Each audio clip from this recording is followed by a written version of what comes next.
and they don't have any weaknesses. Like, I've noticed this a lot with like video games, where like you can have certain characters, and like whenever there are characters that are part of certain identity groups, you can almost guarantee that this character will be the morally good, you know, competent, correct character in most circumstances.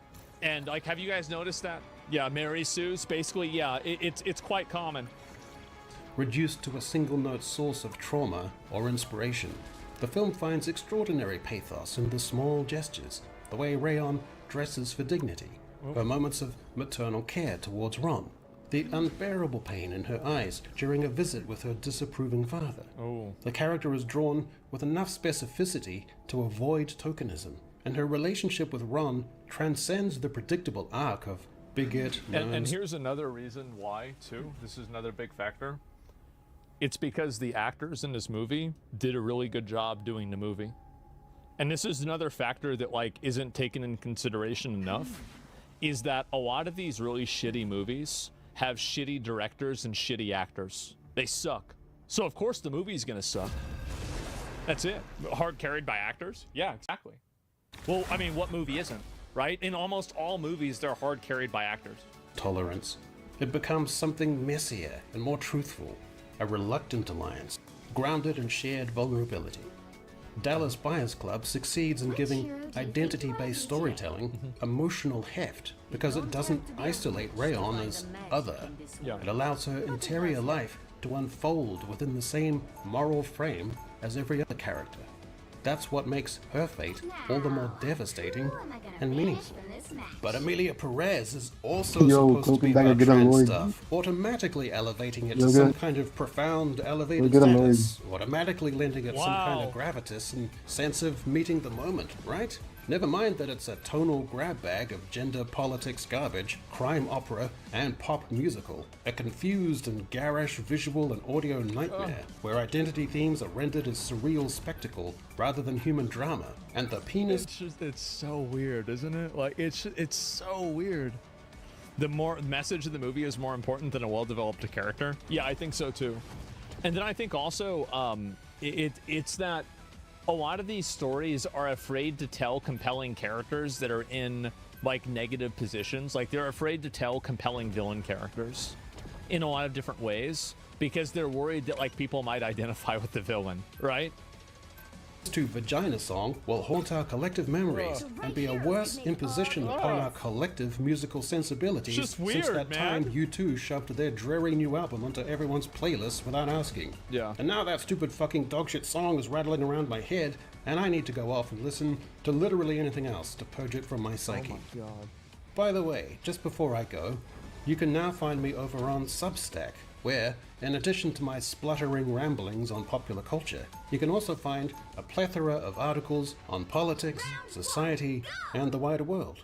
But don't worry, my signature tone of disagreeable, curmudgeonly cynicism, with occasional bright spots of misguided optimism, perhaps because I was born foolish, abides there as well.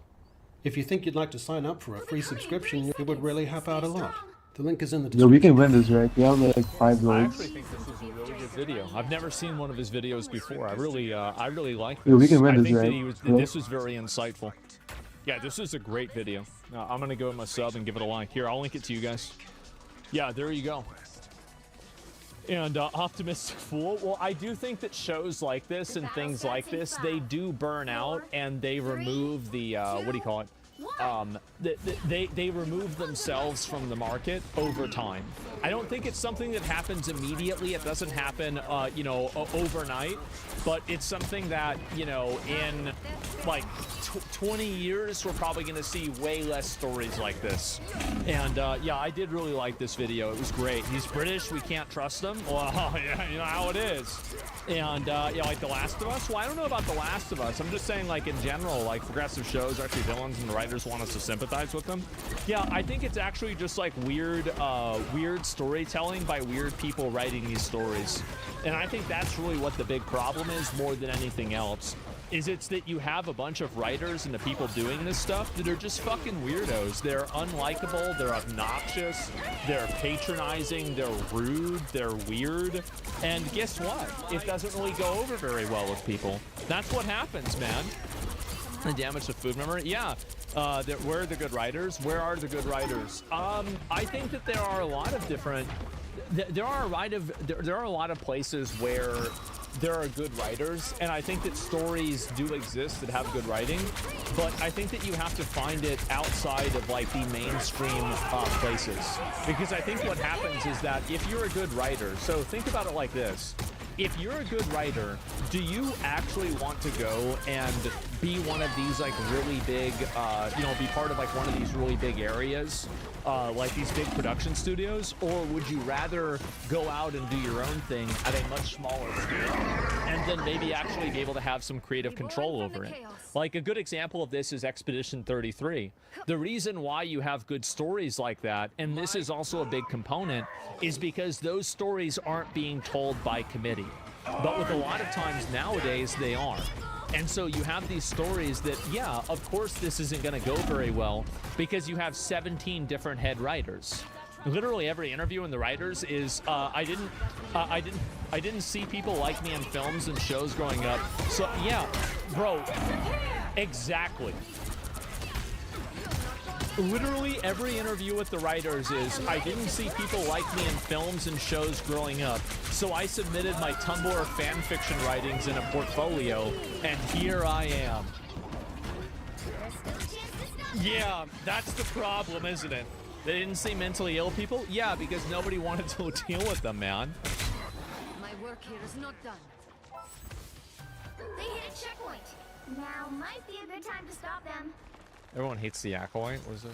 Cultural critics like The Critical Drinker and Nerdrotic have dubbed the show lore-breaking for its recent revelations, but their commentary isn't productive. Rather, it encourages bigotry and hatred over a show that's just getting started.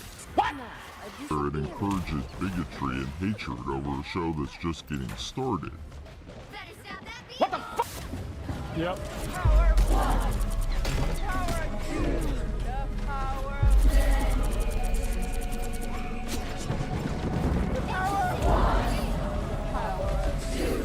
This intro is so good.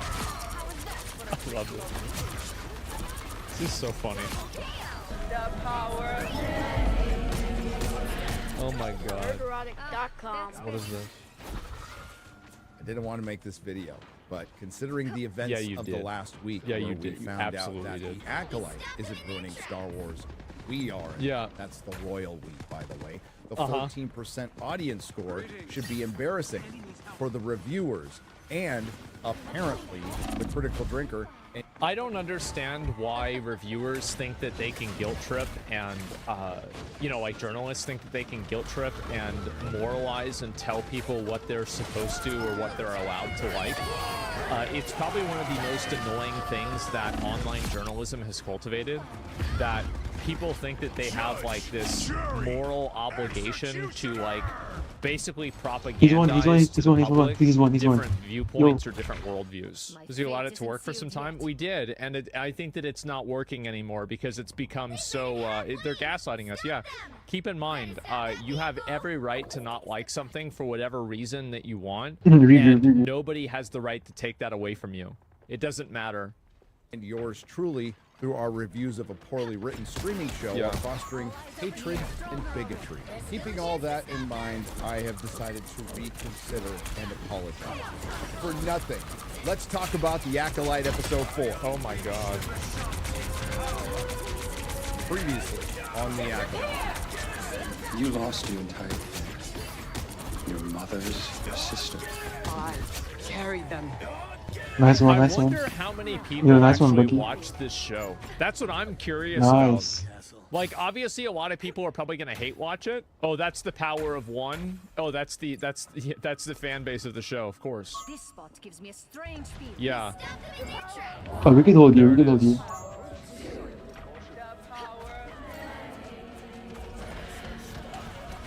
Where is their father? They have no father.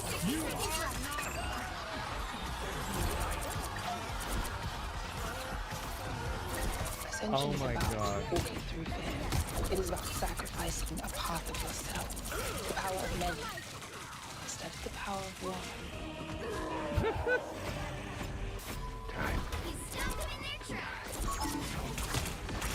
The Acolyte episode 4 is thankfully a very short 27 minutes and 11 seconds, not counting the previously on credits, which quite frankly isn't enough to review, but thanks to the Acolyte's lead actress Amanda Stenberg providing us with some bonus content. Oh, now she's the main actress for the show, and she did this like really cringe music video.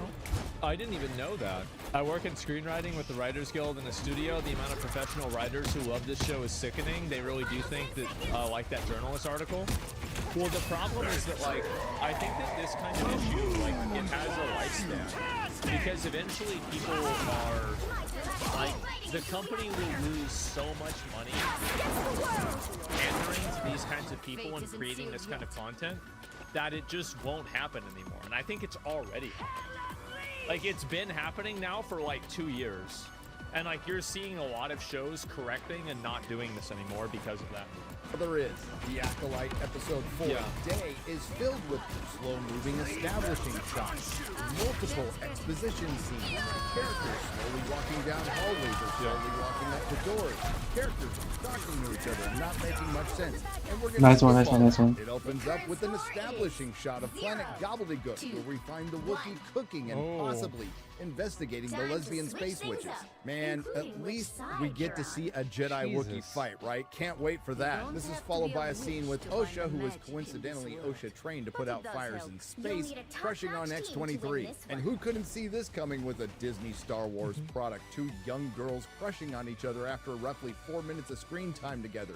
Now, to be fair to the House of Mouse, if they break up next episode, it checks out. Jedi Master Nepo does some girl bossing and quickly assesses that May was trained by a Jedi. How? From this hologram. The nepotism is strong with this one, but I'm not really sure how she figured it out. Maybe it was these awesome Jedi moves. Bring a bit of order to the universe.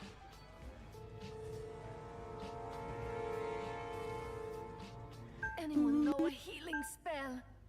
30 seconds before you attack. Get ready. This is My sad, hex bro. needs more time. Really? I mean, this shit is sad. Oh my god. How can it be so You bad? mean back when you used The reason why it's so bad, let me explain why this happens. mankind? The reason why it happens is because all feedback and all criticism is labeled as sexist or racist. That's the reason why. So you have people that don't have any talent and don't have any skill in creating a good story that get protected from criticism because all of the criticism is effectively thrown away because it's considered some sort of like bad thing, and nobody wants to say that thing. And this is the issue, right? Is that journalists don't want to say this in a lot of cases, and even people in like the industry don't want to say this because they're afraid of backlash. They're afraid of other people in the industry, you know, basically damaging their careers for going against what the narrative is. Pay more attention. So Reddit IRL. I'll bring the mic to you. basically Reddit IRL. Exactly. So I think that's what's happened. Because it's like, you think about, Yeah, okay, we're all this is that. like basically a majority female, you know, like minority demographic show that's, you know, it's Can we like play putting in the Punisher emphasis so we on, can like, LGBT issues. so we can like, fight it easier? Because we can break the People walls. nowadays, especially in like the you know, this type of like entertainment industry, are really afraid to go against something like that because they're worried it could hurt their career. That's the reason why it's happening, I think. Because like I think it's like an Emperor's New Clothes like type situation where it's like everybody knows it's bad to some degree, but nobody wants to say it because they're afraid of the repercussions. That's really what's going on. Trying to be politically correct? Yeah, exactly. It's so bad they're using the feedback to fuel their bad ideas. Yeah. Then Jedi Master Nepo spends the rest of the scene trying to figure out what the hell Jedi Master Soul is saying. His objective is not solely our own. And despite absolutely nothing happening in this episode, Leslie Headland wouldn't want to miss an opportunity to once again take George Lucas's lore to heart. This is work, man. Hey, remember the guy who said this in The Phantom Menace? Impossible. The Sith have been extinct for a millennium. This is Jedi Master Conehead, or Wait, Kiadi. is it this? That's the same guy? How does his head get longer? In the first movie, his head was way longer. Nice one. Push up, push up, push up. Who wasn't supposed to be lore at this time until retroactively destroy more lore. And honestly, that's I don't like. This is gonna be maybe an unpopular opinion. Is that yeah, it's bad, but I don't really care about that as long as the story is good. I think that if you go back, there's probably already been a number of things in Star Wars that have been retconned ever since the first movie came out. So it's not really that big of a deal. But at a certain point, it's like one more fucking thing, right?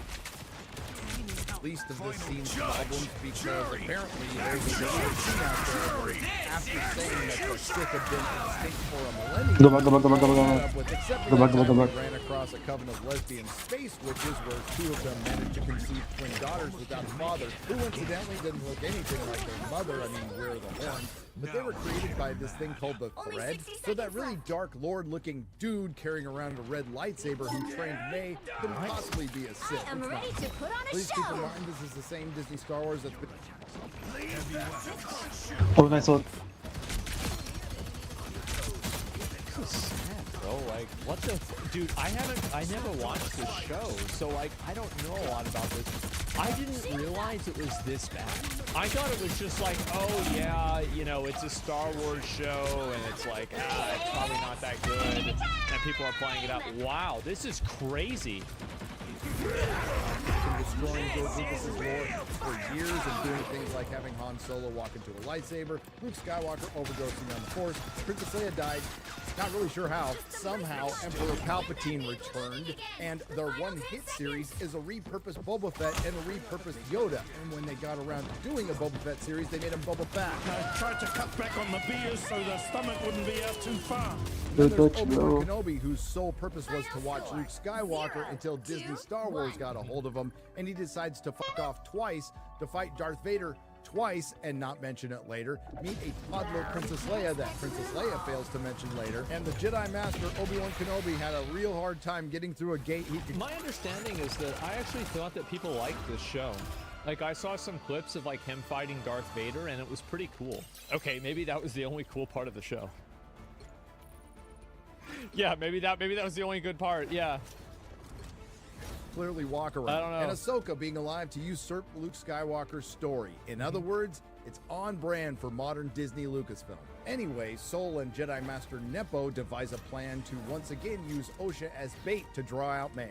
And this brings us to the most poignant scene in all of the Acolyte. And here's another reality, and I'm just going to say it because nobody else is going to say it, is that most of the people that really get involved with Star Wars are guys. And so if you make a show that's all about girls and girl shit, well, then guys aren't really going to be interested in that because it's a different life. So, like, why is it that this keeps happening? That, like, you have this is the big problem that, like, a lot of media has, is that media is incapable of acknowledging a simple truth that men and women are different and their interests are different.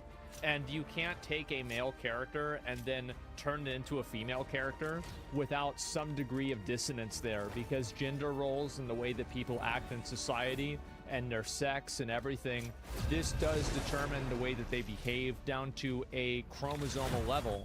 But for some reason, acknowledging this fact is like, I don't know, bad or something like that, and we have to pretend like everybody's the same. Well, we're obviously not all the same. Everybody looks different. Well, of course men and women are different. Like, you think the only way they're different in every single physiological way, but somehow their brains are the exact same? What's the logic there? It doesn't make sense.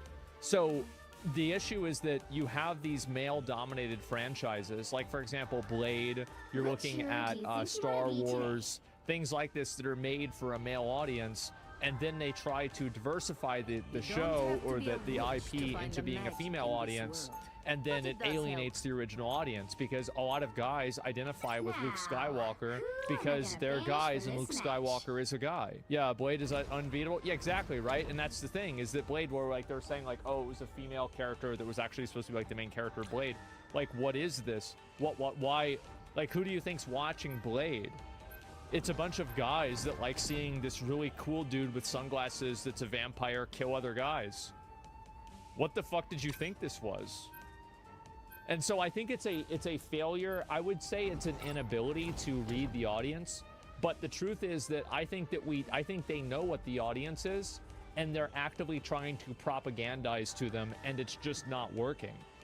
It's not working because you're not going to convince somebody that, you know, like, this is like, oh yeah, you actually are, you know, like, your life experience is the same as a woman. It's not.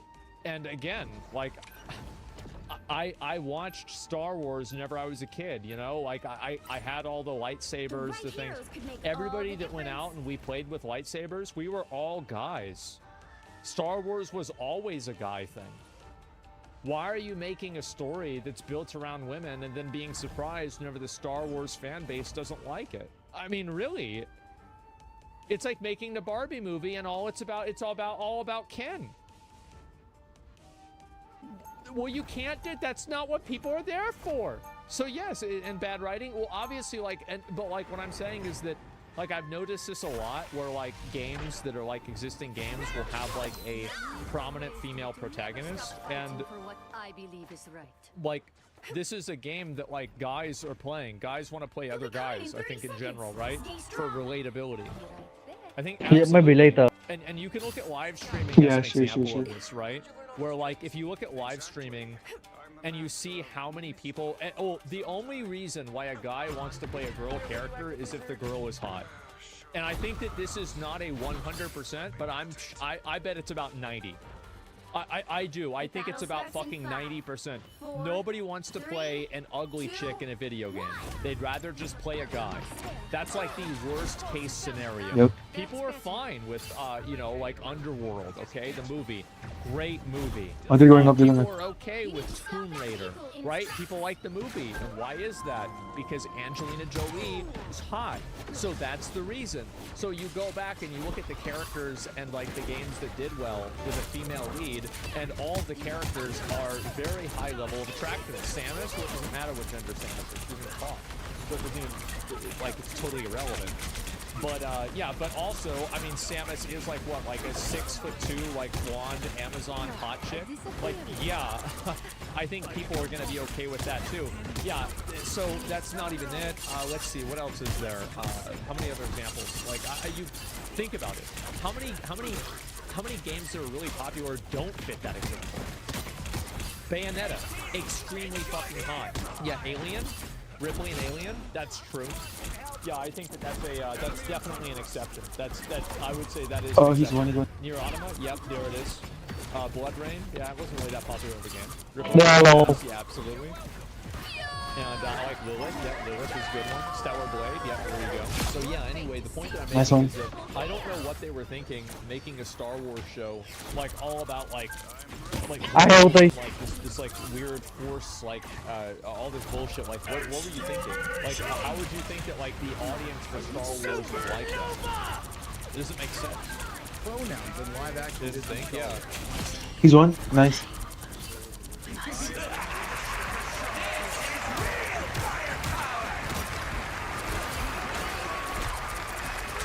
I think the problem is that, like, whenever you see lines like that, it kills the immersion for the story, because it makes people think that the story is only being created as a vehicle to spread a message, and it undermines the escapism that a show like this can have. Like, whenever I see something like this, I'm just like, okay, I'm not going to take this seriously.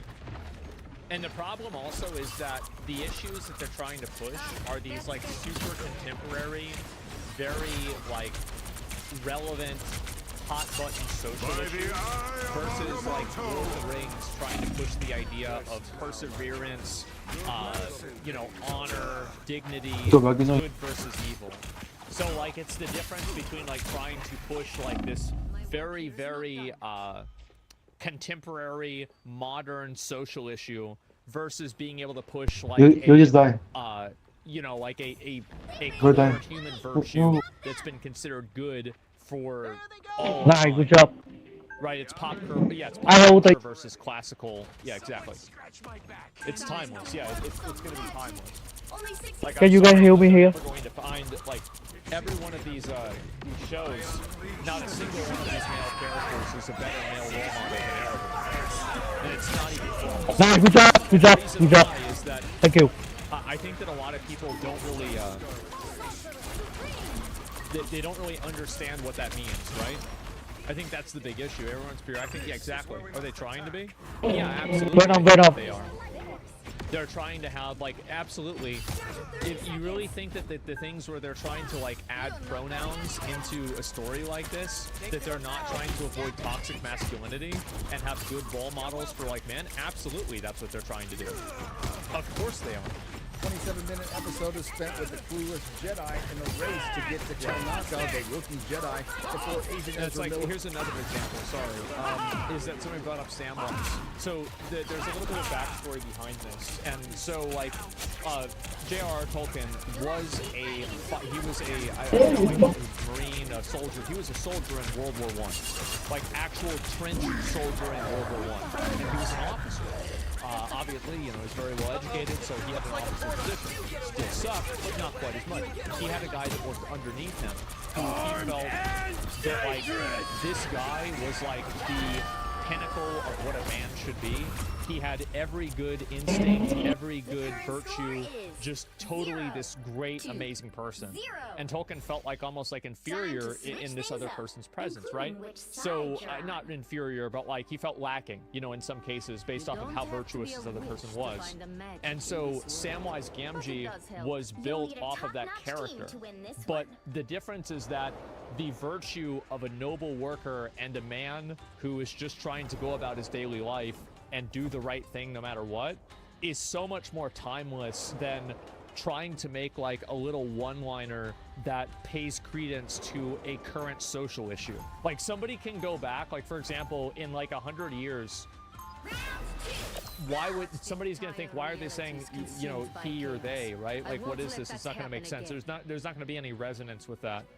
But whenever you listen, like in 100 years, people will be able to watch Lord of the Rings and think Samwise is just as much of a pimp as they do now.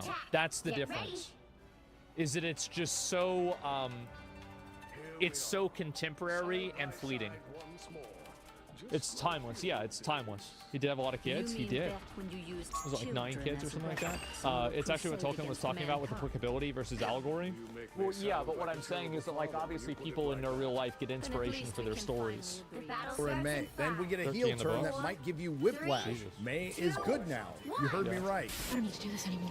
I don't need to kill the Jedi without a weapon. I don't need to keep this deal. What? Osha being alive changes everything. My loyalty to Osha, not your master. What I'm going to do is surrender myself to Kalnaka and then turn myself into the Jedi. You gotta be fucking kidding. And this shouldn't surprise anyone. Nobody thought that the first female antagonist was actually going to be evil. Of course, she's going to be oppressed somehow, and her actions will be justified, even being responsible for the death of 2 Jedi. What is that back? Leave it to Okay, you see where I'm at? I'm Gen Z villain to give up on revenge because it's hard. This brings us to Kalnaka, the Jedi Wookiee, arguably the most compelling thing about this series. It would have been awesome to see him fight, right? Well, he dies off screen. And what was the reason? I think also another issue is that a lot of these characters don't actually... I think that there's a lot of, like, there's a lot of, like, social baggage of having a character that's a minority doing bad things in a show. no tibay, no tibay, no If you tibay. have a character that's a minority doing bad things, people say that it's caricaturing that minority, or it's like demonizing those minorities. So what I think ends up happening is that, like, in cases where it's, especially if it's like a female like minority, they don't want to attribute any bad Nice one, nice attributes to that person because they're worried that people will view that as like some sort of messaging of what this person thinks about real life. Like, have you guys noticed this a lot? Who cares? It's not real life. Well, and this is a big problem that, like, a lot of Western media has. A big issue that I think a lot of Western media has is that every single type of media has to push a message forward, and if it doesn't push that message, then other people interpret the media and create the message for it. So, for example, you know, people say that with, you know, even Lord of the Rings or anything else, right?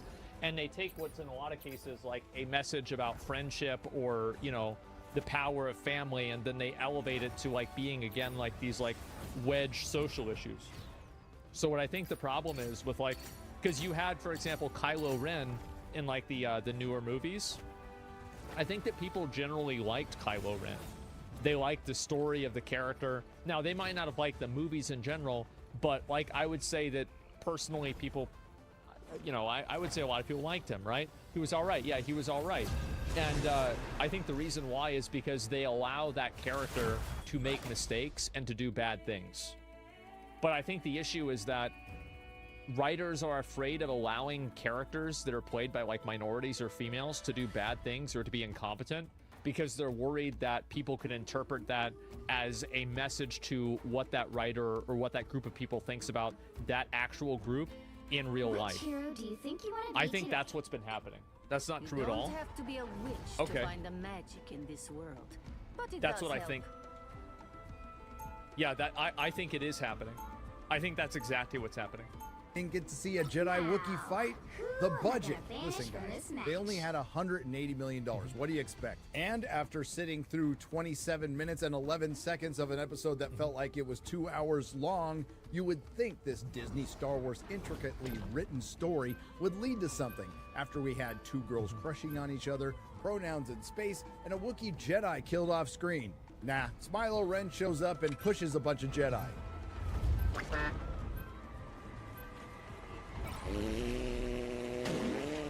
And the big mystery to the fives and wow. Jesus.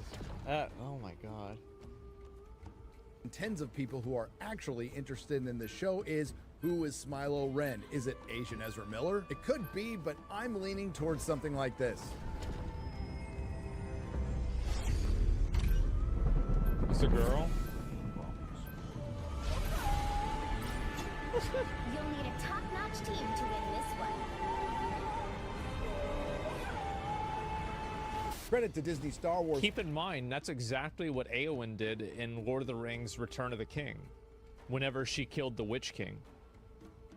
And this goes back to what I said before about trust, that people nowadays don't trust Western studios and Western writers to write a story that's authentic.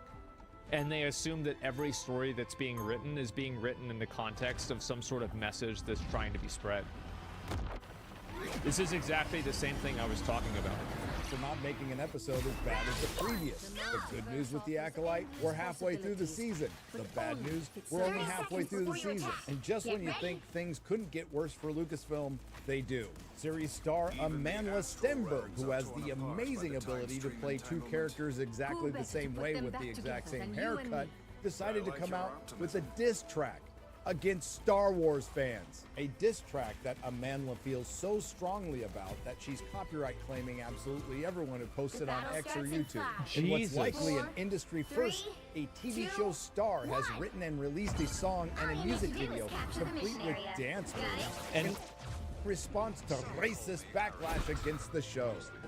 It's a bold strategy, Cotton. Let's see if it pays off for backlash. So this is kind of what I'm talking about before, about how, like, I think that a lot of journalists, like the Hollywood Reporter, nobody is actually going to criticize and say, like, no one is ever going to be saying and, like, criticizing the show for, like, for example, anything that I'm talking about, like, that I talk about with this video. They're never going to bring any of that up. And the issue is that a lot of people think the way that I do, even if you think that it's wrong. It's very rare that a lot of people think like I do. Many, many people think the way that I do. But why is it that this viewpoint is not represented in any sort of real, like, journalistic outlet, outside of, like, maybe Fox News or, like, a few other, like, random ones? The reason why is because all of these different outlets are working basically together to push the same message. And I think that's also what made a lot of people upset and annoyed. This is why I think people don't trust journalists. Is because journalists are not really trying to spread truth, they're trying to spread a message. Tinfoil hat? It is a tinfoil hat. But I think that it's true. Against the show. It's a bold strategy, Cotton. Yeah. Let's see if it pays off for them. A song with a chorus, and I quote, "We so bored, don't fuck with yo discourse." Yet, Scott, can you go Punisher? About it. Now, most of this song is in response to End Wokeness putting up an older interview with Trevor Noah where Amandla Stenberg says she wants to make white people cry. That had nothing to do with The Acolyte. Because taking things out of context to support a narrative doesn't help anyone. I want you to remember that. Amanda Stenberg, the adult pretender who's worth $3 million, speaks mostly of oppression in her song, but she also says this. Speaking of which, journalists, I'm looking at you. Did you forget it's your job to provide the truth? Spreading divisiveness, mining the metrics and data. See, you gave up on all your ethics for money and views. And I can tell you that people are tired. Yes, they are. Because you can absolutely apply what you said there to Disney, the company you Well, I work think that's true, right? And so this is the issue, is that if a journalist or somebody like this steps out of line and criticizes something that's supposed to be above the criticism, because it's like, you know, any criticism of this is seen as racist, like then this person gets, you know, fired or removed from the industry. for. And the kids don't trust anything they view. Yeah. And you're right. They You shouldn't. don't have to worry about that with the Acolyte because no kids are watching. Another lyric from the song by adult pretender worth $3 million, Amanda Stenberg. And now you listening, I'm going to tell you something fascinating. They spinning woke, bastardizing it, and appropriating it. Last I recall, woke was something we created. Did you create it, Amanda? Speak truth to power. I don't hate to break this to you, Amanda, and anyone else at Lucasfilm, because apparently you need to hear this again. You are the power. You work for one of the biggest entertainment companies in the world. It is very weird that people who are, you know, somebody said like her dad was a millionaire. She has like a lead role in a Disney show. She's a multimillionaire herself. You're not being oppressed. Someone exterminate these robotic pests. Like, that's not the way it works. What are you talking about? ABC, ESPN, Hulu. They bought Fox for $72 billion. They're a little influential. They're also, and forgive me if you've heard this one before, the same company that sank the concentration camp in China for Mulan. Disney, what's this here? Disney criticized filming Mulan in China's Zhejiang province? Oh, yeah. Covered up Chadwick's Boseman's face on the Black Panther poster. Yeah, this is how much Disney really cares about racial issues. So this is, maybe you didn't know this, they covered Black Panther, like Chadwick Boseman, they covered his face in order to have the movie posters be put up in China. So like, Disney actually doesn't care about any of these social issues at all. If being a racist and like if Hitler had won World War II, Disney would be pushing Nazi propaganda. China. Trump Finn on the Force Awakens poster for China, a company well known for providing the discourse and gaslighting what's left of the divided fandom for years now as far as Disney Star Wars is it's never going to work for people. It's never going to work gaslighting and guilt-tripping fans into trying to like something. It'll never happen. Amanda, you're just the latest shield they can hide behind to cover for a bad TV show. And your diss track takes things wildly out of context and conflates them to support a narrative. One that calls Star Wars fans, your potential paying customers, racist, which unfortunately is on brand for modern Disney. Here's how the game plan works. Preemptively attack your fans by calling them racist before your crappy show comes. What does this say? Confronts toxic Star Wars fans? Talking get attacked because the fandom is mostly dominated by men? Yeah, wow. Yeah, that's exactly right. Never feel sorry for this, right? And like, I don't understand how do these people think that they're being oppressed when they have like, she's like the CEO or something like that of Disney, and she's like changing the narrative of an entire show. It's nuts, man. How do these people think that they are the oppressors? They're the ones doing it. It's crazy. It's a guilt trip policy. Yeah, bro. Never give these people an inch. Show comes out. When the show comes out, everyone says it's crappy. Continue to call the fans racist. One of the stars makes a video calling the fans racist. Access Media articles are written in support of the actor calling the fans racist. And then the inevitable support from Disney. I'm wondering if, like, there are any mainstream publications that go against her narrative of saying that the fans are racist. I would be very curious to see that. They won't dare, right? And that's the reason why nobody trusts the media. It's because you can't have certain opinions, even though I think the majority of people believe them. Or Star Wars, or both, calling the fans racist while supporting the actors. And please tell me when this has ever worked. Yeah, the Acolyte is the Marvels of Star Wars. It was something that was predictably bad. We just didn't know how bad it would be. Recently, a Spaceball sequel was announced, and it's well over a decade too late. Probably gonna be better than this. Because Disney Star Wars is the parody. And as far as independent reviewers fostering hatred and bigotry, the only ones I see doing that are Disney. Certainly, there have been times where, there's no way we're hungry. Oh, wait, no. Just kind of unspoken. There are times when it's spoken, but how would they say it? no way we're hungry, what they spoken. 1, 2, 0. If you like what you heard, please like, share, and subscribe. If you didn't like what you heard, thank you for listening this long. I will see you in the next video. I'm not a hero. I think that's what's happened. The right Right? heroes could make all the That's what's difference. happened is that you have media that is like not allowed to go against certain types of messaging, and it's not allowed to kind of counter these like baseless claims of like sexism or racism. And I think that what that's caused is it's caused people to become more sexist and more racist, because they're like, well, now we weren't, but because you're treating us like this, we are now. You know, it's basically if you treat somebody like a certain way, that's the way that they're going to start acting. There's the video. This is a great video. I agree almost with everything you're saying, right? I definitely do.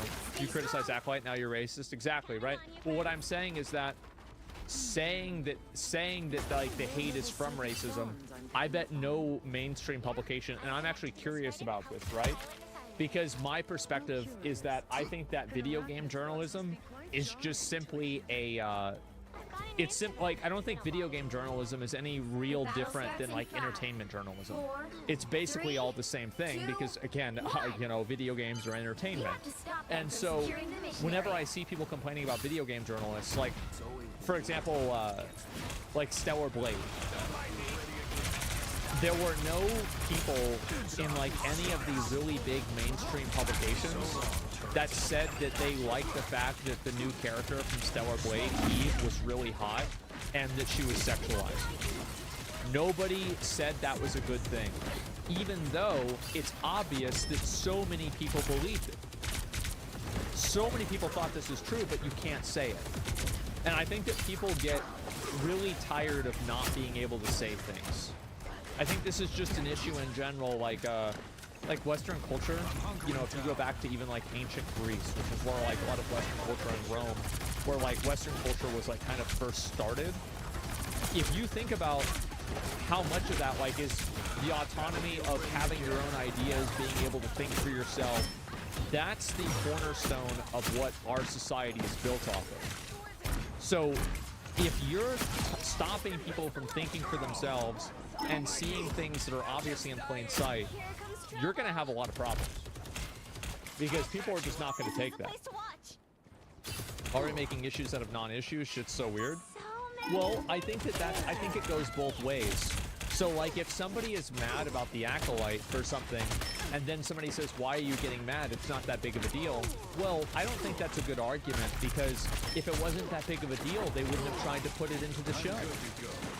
So don't ever have somebody try to make you feel stupid for caring about something, because they would be the ones caring about it and you'd be the one saying that, or at least, you know, they'd be the one doing the exact same thing that you are, probably even worse, if they were in your position. So don't ever let somebody make you feel stupid for caring about something like this, because the truth is that if it was the other way around, they'd be complaining even more than you are. Yeah, never let people do that to you. This is the place to watch. It's poorly written show and canon breaking. We have zero issue with the characters and actors. They just peddle hate. Yeah, sure, some people are like that. I mean, I think that, like, you know, with anything like this, there's going to be like 10 different reasons for like why people don't like it. So yeah. Don't forget Rogue One is a strong female lead and is loved. Yeah, I don't think that having a female lead is like really the main issue or anything like that. But it definitely does make it harder for, you know, obviously, you know, a male-dominated franchise to be able to relate to it, of course, right? So yeah. The things that calling someone's doing a fancy burger, knowing they're a fan of burgers, but then some vegan crappy burger. So what do you do to say someone who's woman or black that makes it bad. I'm just saying, in general, bad writing has always been an issue. Yeah, I think that again, if a show like this came out, it was a very, very good show. Like for example, like House of the Dragon. Like there's like Targaryens that are black. Like I don't know, right? I've never seen that biologically, right? Unless somebody's very old. But nobody gives a shit. Do you know why nobody gives a shit? It's because the show's good. That's the real reason. Nobody actually cares about these problems. They only care about them when the show is bad.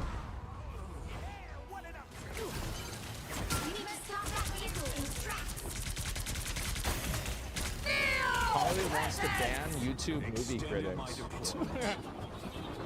I know why. Yeah, I think we all know why. So I wasn't going to talk about any YouTube movie critics for a while, as I had just wrapped up my 3-part series on the critical drinker nuked Marvel and did what Thanos couldn't. I'm gonna be honest, I haven't seen the video, so maybe he has a compelling argument, but I don't think this is true. You know what I think nuked Marvel? Marvel. Because they created a 10-year storyline and it ended. The story's fucking over. Nobody cares about any of the Eternals. I don't even know any of their names. I know there's the big red guy that's the Celestial. It's like something the Seeker, Apollyon the Seeker. Other than that, I don't give a fuck about it. Yeah, I know Angelina Jolie's in there. That's the only thing I know. So who cares? Anyway, that's what I think. However, recent articles have forced me into speaking out, because while this won't be my most well-edited or longest video that I've made, it's definitely going to be one of my most important, because I really feel passionate about this topic. Because sadly, I'm starting to notice a massive shift in the Hollywood blame game that I think is utterly ridiculous. Every single time, this is the thing, people always try to argue against, they always try to argue that it's somebody, oh, well, it's not that the movie sucks, it's that, heavy weapons. It's like these people on YouTube are like making people not want to see the movie. And so like it's actually YouTube that's the reason why nobody wants people to watch. Nobody wants to watch our movies. Like, what is this? Hollywood has seemingly gone from blaming toxic fans for failures to now targeting online critics. The reason why people were obsessed with the Madame Web movie is because I think it was like the perfect example of the age-old question with Hollywood movies nowadays. Who asked? Co-op time. Final score. Spider-Man, like, you want to do a Spider-Man movie that's gonna pop off? Do a Miles Morales Spider-Man movie. People fucking love that.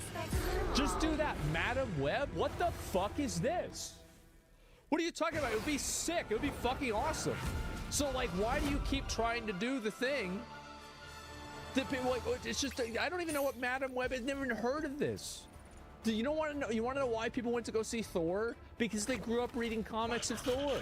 You want to know why people went to go see Iron Man? Because they grew up reading comics of Iron Man. Who the fuck is Madame Web? Let's be honest. The only time that you can have an unknown superhero or like, you know, like a main, like kind of like almost semi-superhero movie that's that works with like a random female character is if she's really fucking hot. And I think the best example, it isn't a superhero movie, but it's pretty goddamn close, is Underworld. She was so hot, it started an entire franchise. Let's be real, the movie wasn't that great, but I saw it 50 times. Do you think you want to be today? Because as you all know, just a month ago, I covered how somehow critics like The Critical Drinker and Nerdrotic were being blamed for Madame Web's failure. And now we're getting more articles come from the entertainment industry that are choosing to attack content creators, from articles of actors blaming... Toxic online hatred cost her acting roles.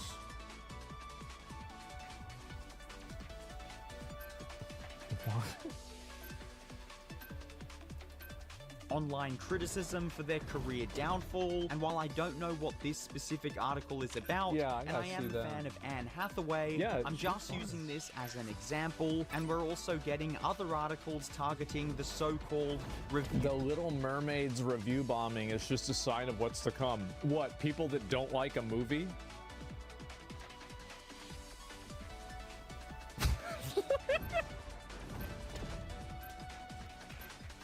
Well, people aren't liking these kinds of movies. You know what? It is a sign of what's to come. And here's what the sign is. Stop exhuming old IPs and then trying to change them in some modern audience kind of way, just so you can renew the copyright on it because you're afraid of it going into the public domain. How about that?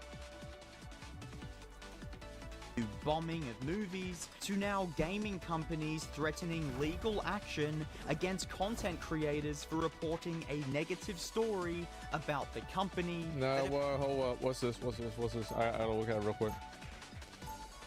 Sweet Baby Inc. style consulting company Black Girl Gamers threatens legal action over that Park Place gaming website over defamatory allegations. They go to say that they will pursue legal action against anyone who links to the Park Place's article or spreads it in any manner.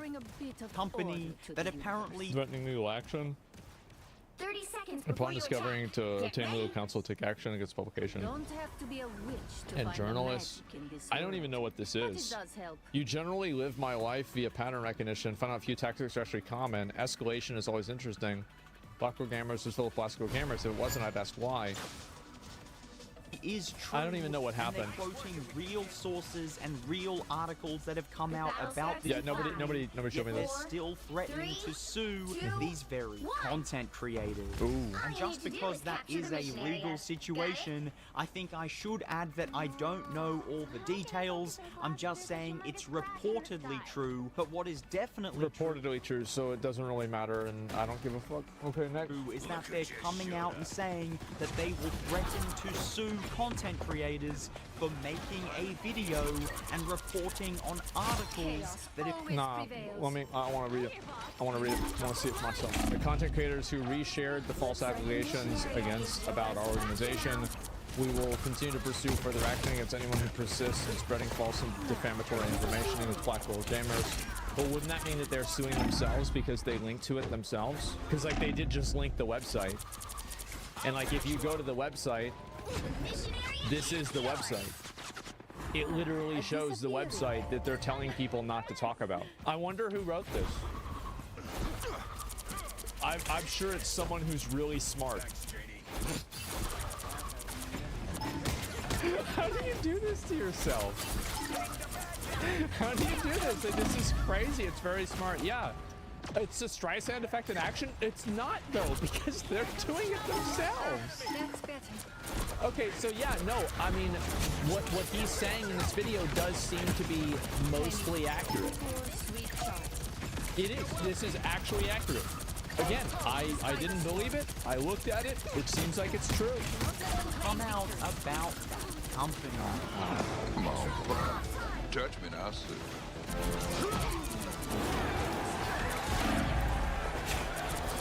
You could say that this shift is happening in the overall entertainment industry because Hollywood now understands that attacking the very people that you want to watch your movies is an utterly dumb idea and is only going to aggravate the audience and result in you losing more money. The Marvels was only 200. Who are the Marvels?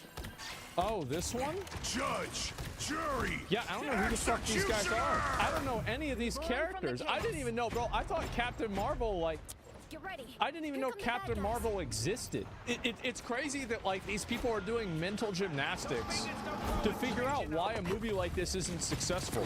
Marvel was successful because it capitalized on nostalgia. This isn't doing that. Like, it capitalized on nostalgia, it got people invested, and then the movies were, and hey guys, I gotta say it. I think some of the Marvel movies were really cool. I really liked them. Like, I liked the Thor movie, I loved Infinity War, I thought the Captain America movie was really cool. Iron Man 1, I watched that in movie theaters with my dad, I'm pretty sure. Endgame, yeah, like Thor, yeah, Ragnarok was fucking amazing. I love that one. I don't have anything negative. Doctor Strange, I think is, I don't know, he's my favorite. He might be. I really like Doctor Strange. And like a lot of the Marvel movies were good, but like I remember the characters, right? I grew up with these characters. I didn't grow up with these characters. I don't know who the fuck they are. So like, I would never even go to the movie to find out that it's good. Whereas like the Thor movie, I went to the movie because, oh, this is like nostalgia. But there's no impulse that gets me to go into the movie theater in the first place. And so if they want to blame a YouTuber, Phoenix, do you have for the reason why they decided to go with an unpopular story, I don't know. I don't really think that's like. Why would you do that? Why wouldn't you just do Doctor Doom? Like, why not? Like, why would you do this other weird bullshit? Because he's a white male? Well, he's bad, though. And his diversity is Silver Surfer. The Silver Surfer movie wasn't great, okay? It wasn't awful, but it wasn't great. Yet they still, for some reason, don't want to take any sort of accountability. And also, like, can we just say that a lot of these superhero movies are for guys? Like, guys like reading comic books and pretending like they're Thor. Like, so it's like you have a fully female cast and there's no, like, sex appeal of the content, like Underworld, for example, right? The one I used before. Well, then guys aren't going to give a fuck about it. Like, it's, again, you remember what I said before? People are it's like we have to rediscover fire. Are we really gonna act like all the people that were watching, like how many people do you think reading the Hulk are men? I would say 98%. People act like gender barriers don't matter. Of course they do. They're trying to capture a new audience while assuming the old audience will stay. They're trying to capture a new audience. Man, that works. That always works. It's like, was it not enough for you to have the greatest and the most successful cinematic universe in history? That wasn't enough. Yeah, it's like, you know, like let's try something else now. No. And are looking for more people to shift the blame towards, and now they've settled on the idea of attacking online movie criticism, coming from people like The Critical Drinker, like Neurotic, like Jeremy Jahns. They're choosing to attack these people because they view this as an easier scapegoat and an easier way to blame their failures on someone else without aggravating the audience that they're choosing to make these movies for. However, why this is still a very dumb idea is because you're now attacking people that the fans of your movies listen to, respect, and watch on a daily basis. I think that also, like, I'm looking at this movie, nothing about this movie seems like a superhero movie. Except whenever they do superhero things. The truth is that, like, the original Avengers casting was so god tier that I don't know if, like, there will probably never be another superhero casting, like, collectively, like, of a lot of different people at the same time, that is that good ever again. Like, every single person fit their role fucking perfectly. It was insane how good it was. You're also going to aggravate the very people that you're trying not to aggravate now, so you're probably going to it doesn't look like a superhero movie. New strategy than you were before. So once again, they've settled on a downright stupid idea. And now this shift has been gradual as The Critical Drinker started being blamed years ago. Well, hold up. The recent Predator movie was torn apart by commenters before it even released because the heroic protagonist was female and the story revolved around tribe Native American. I watched this video, it's literally just racist and sexist. Okay. I think there was a Forbes article that highlighted one of his videos, saying that somehow damaged the reputation of Rings of Power, who was part of the... That's the reason why it wasn't successful. It's because of a YouTube video that had 2 million views. Yeah, there was a YouTube video that said that it was bad. That's, I see now. If it wasn't for that YouTube video, the move, it would have been, dude, it would have been so good. It was actually good though. The Rings of Power was good. No, it wasn't. So It just reminds me, like, my mom never got a chance to watch Rings of Power. I remember, like, so at Christmas we saw all the original Lord of the Rings trilogy, and then 10 years later we came back to watch The Hobbit in movie theaters too on Christmas, right? You know, me, my mom, and my dad. I remember looking over at my mom, watching The Hobbit. She was like this.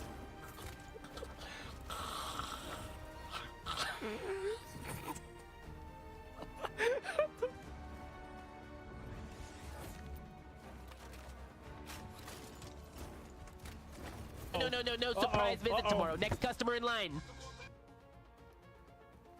Go, Junior. I got you your favorite energy drink. Thank you, Grandpa. Wait, are you crazy? That will kill him. It's quite the opposite. He always falls asleep without them. That's exactly why you don't feed them that stuff. Shut up, you little bitch, and tell me where your boss is located. Yeah, about that. They captured her and put her in the basement of a building. Is she really worth it? Uh-oh. Fuck it. Take me to that building. I knew you wouldn't back down. But to enter the building, you must go through the forest and the back door. Well, we gotta go in there. Are you still up to it? Do you think I am a little bitch like you? We are doing this. Listen to me very well and very closely, because I will not be going to tell you a second time. Don't cock block me. My friend, you really need a doctor. Just watch my grandson while I rescue your boss. Goodbye, champ. Grandpa needs to rescue a woman in that building right there. Okay. Please don't kill the van guy and finish your special juice, no matter what that guy tells you. Okay, Grandpa. Okay. Oh my fucking god. Okay, oh, I can't go this way. All right, let's go. Can I jump up there? Wait. Oh, I see.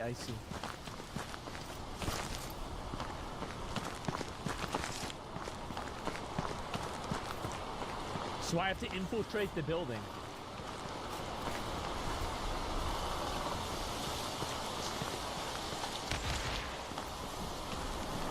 Wait, what?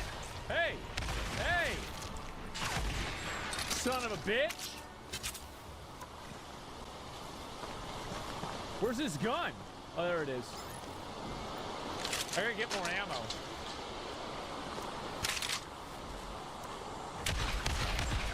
Oh, I just shoot him right there. That was easy.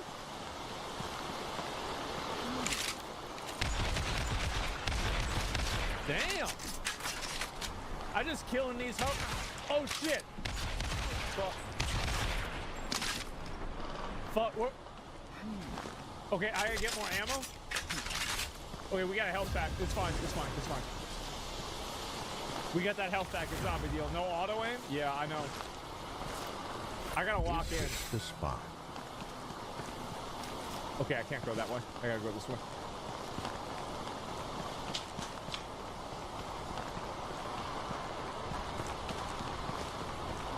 Pick your hero. Okay. Or villain. I'm not judging.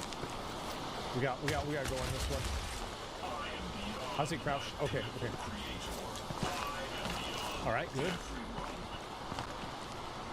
We gotta be sneaky, bro. We gotta shoot them in the I head. hope Junior is okay, but I have to do this. Shut up. Shut up. I don't want to hear anything about that.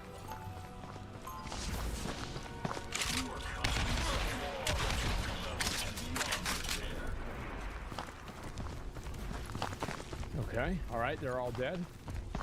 That's good. Let's look down this way. Anything over here? Before you attack. Get ready. I don't know if this is the right way or it's the wrong way. I think this is the path.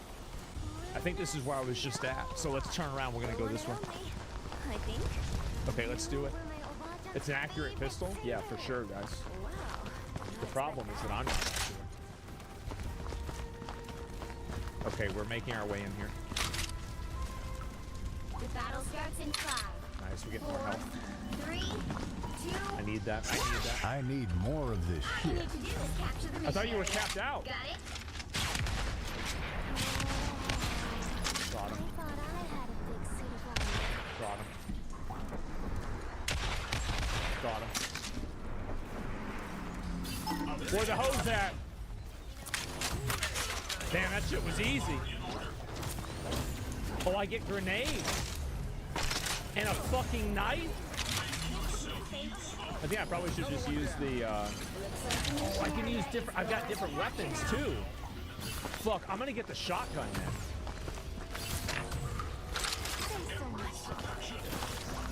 Okay. Oh, this is big. Okay, let's look around where I need to go. I don't see anywhere this way. Let's turn back around. We gotta find out where these hoes are at. We're on the prowl. We're on the loose. I guess it must be this way. I'm gonna use the pistol for now, though.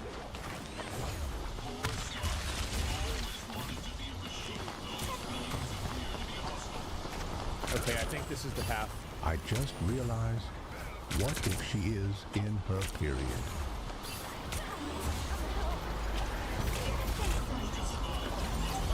No way it starts playing the music after that.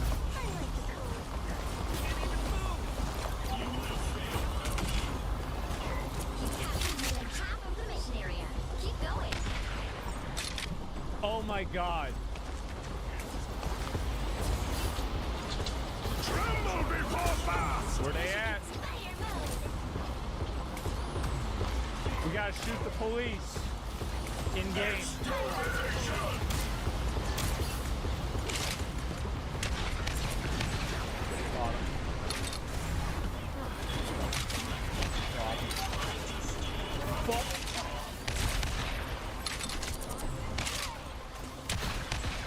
Got him. They all dead. We get some more ammo too. Maybe I need to go up there. Let me check this way first. Yeah, bro, this has got to be a path. It's got to be like a path or some shit like this. What? Wait, what? Hey! Fuck! No! Bro, I didn't see that shit at all. I am ready to put on a show. I just got fucked. Fuck out of here. Suck my dick.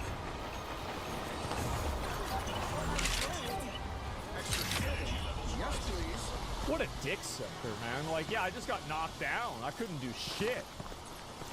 He was waiting for me, man. I wonder if I can get up there. I think it wants me to get up there. It wants me to do this. Maybe it doesn't want me to do this.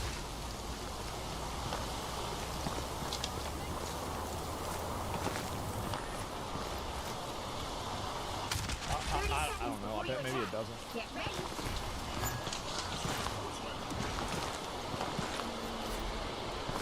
Y'all want me to keep trying? Y'all want me to keep trying? All right, I do it.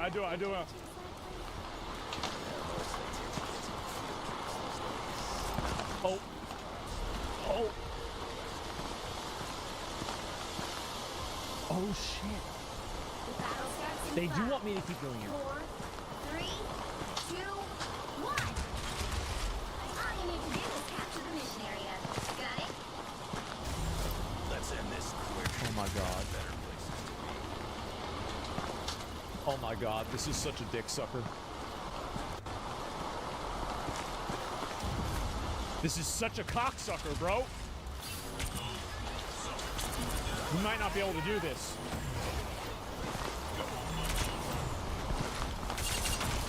There's no way they want me to do that. I can't do it. I don't have the skill level. Tremble before fast! I gotta go around. Let's go. We gotta move forward.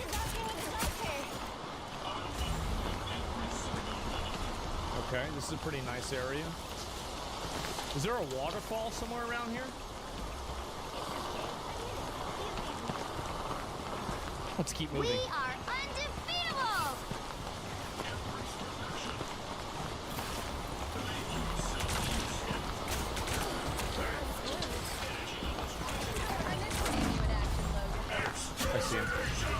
guys saw him?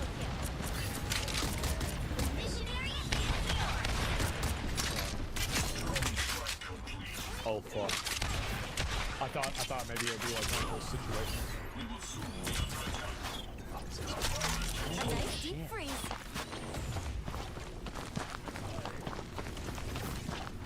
It's a jumping puzzle.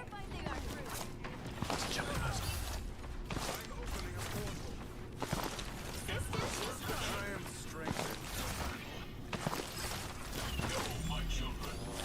I can be reckless now. Berserker! Rage! Grenade? I suck. Wait, really? How do I throw grenades again?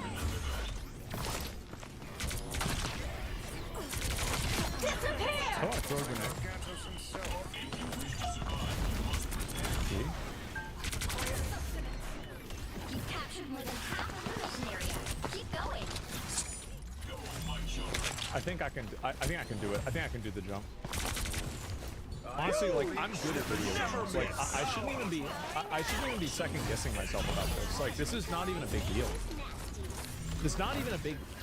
It's not even a big deal. It's not a. It's clobbering time!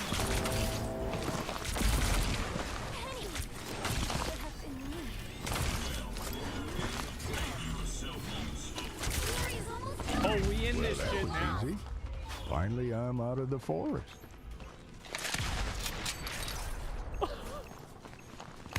What? I am finished.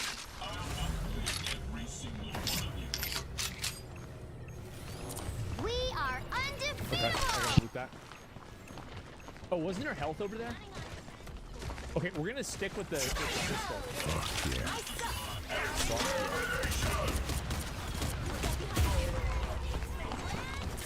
Okay, let's try and go inside. I can't. We'll go up the ladder.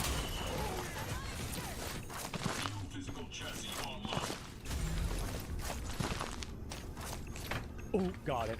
I was worried it wasn't gonna work. Penny Parker. Go, girl. Boy. I was on the brink. Team capture progress. He's an army ranger, bro.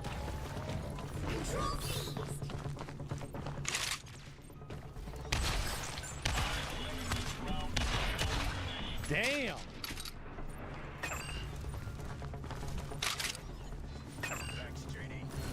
Jesus, bro, like, he just killing him. Bro, this bitch better be hot. Okay, we got a lot of ammo. Let's get inside here. Woo! Never miss! Got him.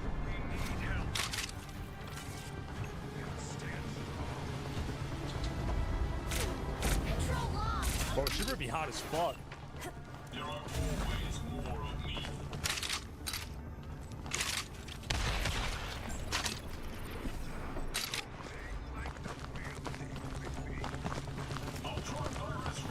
Oh, oh, oh, oh, oh. We gotta go in through here? Shit!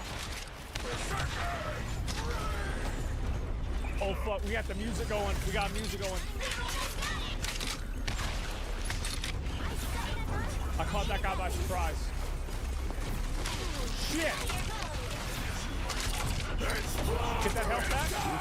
We are undefeatable. I gotta be careful now.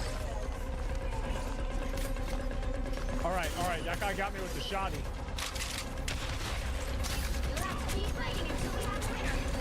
Where they at? Where they at? Get that ammo?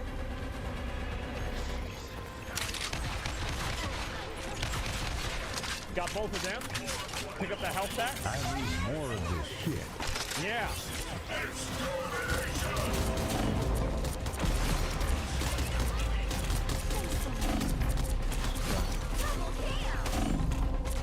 Alright, we're making our way inside the warehouse.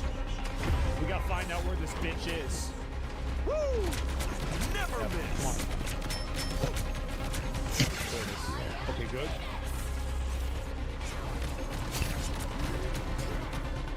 No, no, we have to do it. I'm opening a portal. We gotta do it to him. A shortcut to space. Easy. Easy. Easy. It's too fucking easy for me. What? What?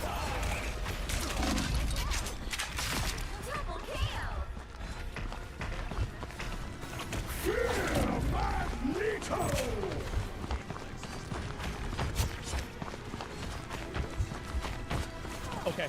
All right, we're fine. We're fine. We are undefeatable. I'm dead. No, I'm not. I'm not dead. I'm almost dead, bro. I'm so close to almost dead. Oh, thank God I'm on the cutscene. Okay, we're good.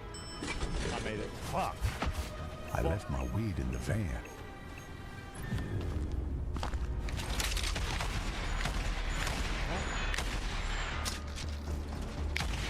Got him. Oh, we gotta get the ammo. Okay, we're breaking in now. We're inside the building. Health refresh? Yeah, I know. Let me actually take this down a little bit. There. Is that a bad guy or a good guy? Let's find out. 30 seconds before you attack. That's a bad guy. Let's see. Pistol, ammo as well. All right, good. Game of the year, at least. Okay. Where the fuck do I go? Maybe not. When it comes to the battle starts in 5. I can't go through there. 3. Can't go through here. 1. All you need to do is capture the mission area. Got it? Wait, can I go in there?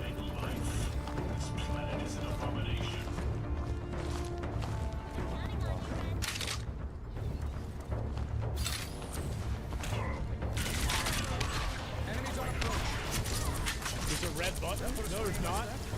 Oh, shit.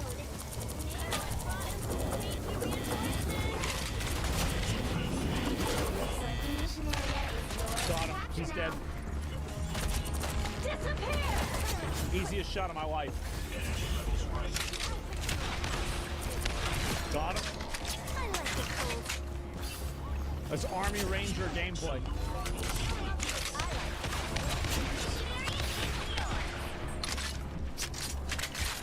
Easiest game of my life. Okay. Where the hose at? Oh, bro, I got everything. I got everything loaded up. I'm a fucking killer. Okay, let's go this way now.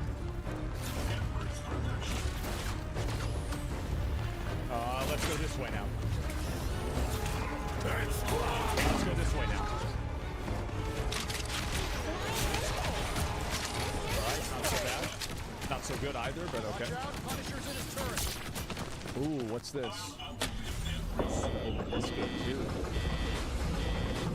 Oh shit. Oh shit.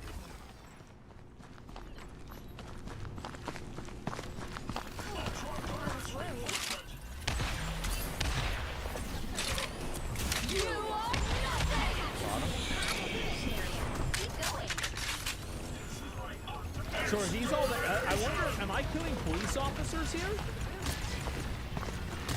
Maybe it's the FBI. I don't even know. Judge, hello. jury, executioner! Damn.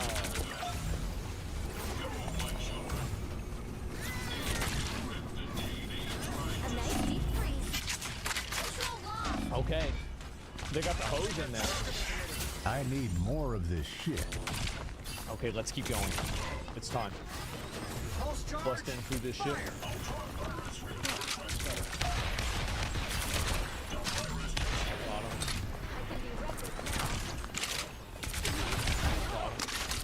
Let's draw that bitch. Alright, not so bad. Health pack. I'm trying to see if there's anything else I gotta look at. I really gotta get some more ammo soon, too.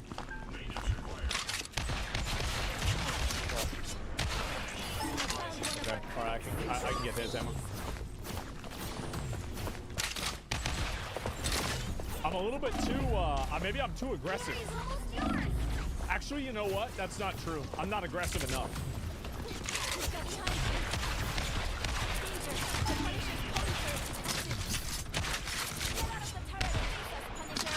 See them?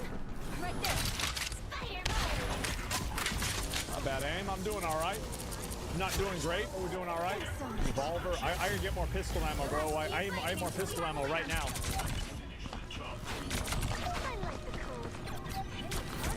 I only got 6 shots left. Oh, ooh, ooh, ooh. I didn't see this. What gate is this?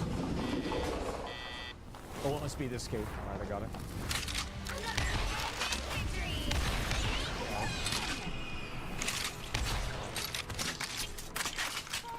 Pistol ammo. That's what I'm talking about. See, guys, I told you I'd get ammo.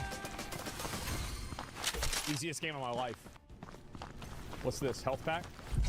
I'm stacked. The spot. Let's get the fuck up here. Nothing is going to stop me from getting laid. That's right.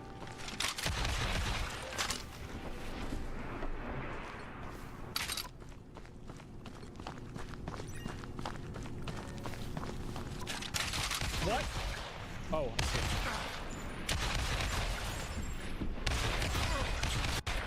Jesus, bro, I'm taking big damage.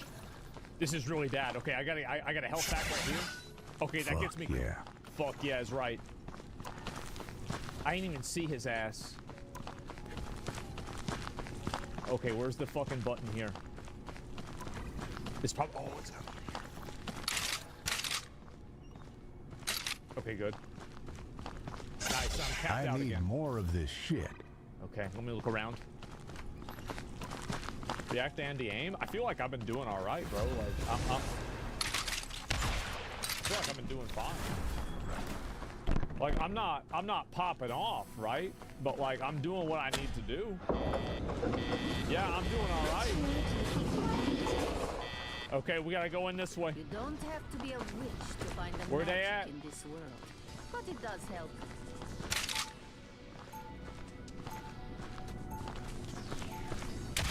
Now, who am I gonna banish from this match?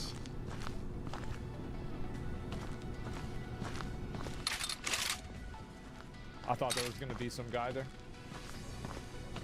All right, I'm capped out. Oh.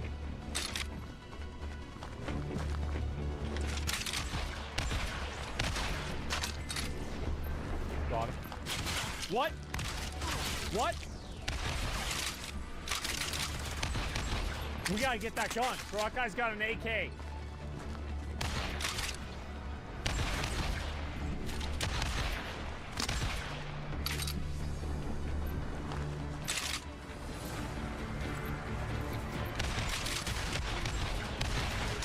Got him.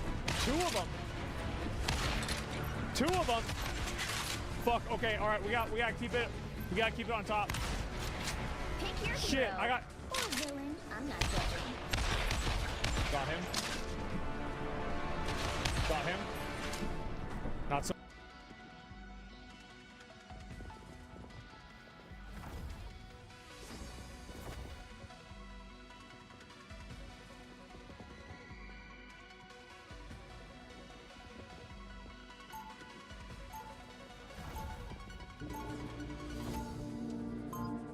One of the things you likely can't help but notice very early on as you play Very Obscure Expedition 33 is the amount of stuff that's just kind of floating around in the air. Objects that refuse to obey gravity, lanterns that don't fall, broken bridges that are still suspended, rubble and rocks and uprooted puzzle pieces of Earth all quietly swaying in the breeze. It's one small detail in a world that feels like an explosion of imagination. But across each of 33's wondrous areas, this unnatural pausing of impending destruction is a common denominator. It's a subtle way to communicate that something about this world is not allowed to resolve. This place is continually mid-tragedy, and it's a creative touch I couldn't help but also notice in a game called Neva as well. trees don't wilt and wither when they fall here, they just hang in the air like a painting. Herons remain captured mid-flight. Boars are posed mid-roar. The ground doesn't abruptly fall back to earth. It halts and pushes in place. Things don't die here. They aren't allowed. Now I have to be careful here because I want to structure this video thusly.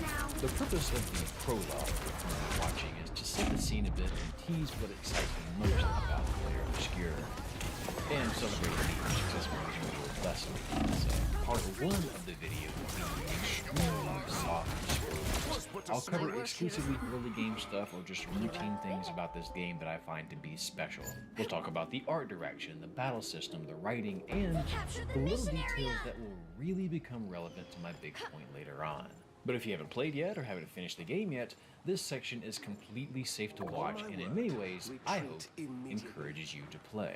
When we get to part 2, oh boy, we are gonna, it's gonna be group therapy time for those of us who have finished the game.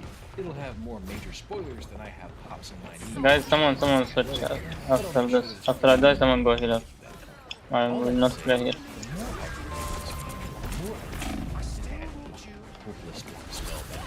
There are so many parts, there is so much subtext, so much polish, and so much humanity in its characters and dialogue. And what I find to be especially remarkable about this game is that, in some ways, it chooses to throw all of these wonderful things away to make its final point and ultimately expose you. And I realize that may not make any sense right now, but hopefully by the end of this, it will. This one has been so much fun to write about, and if I'm being honest, I'm excited to just glaze some of the things I really like about it. And don't get me wrong, I do have what I suppose you'd call a thesis for this video, and I promise it'll be more profound than... Wait, that's not what I'm supposed to say. Of course, the root word, there will be some good old-fashioned ECD video essay in this one. You might shed a tear, you might crack a beer, but in the spirit of honesty, I do want to do something I rarely get to do. And that's just gush over a game that I find to be particularly marvelous. So with all that said, pop purposely train, get comfortable, and when you do that, I'll quickly tell you about today's sponsor.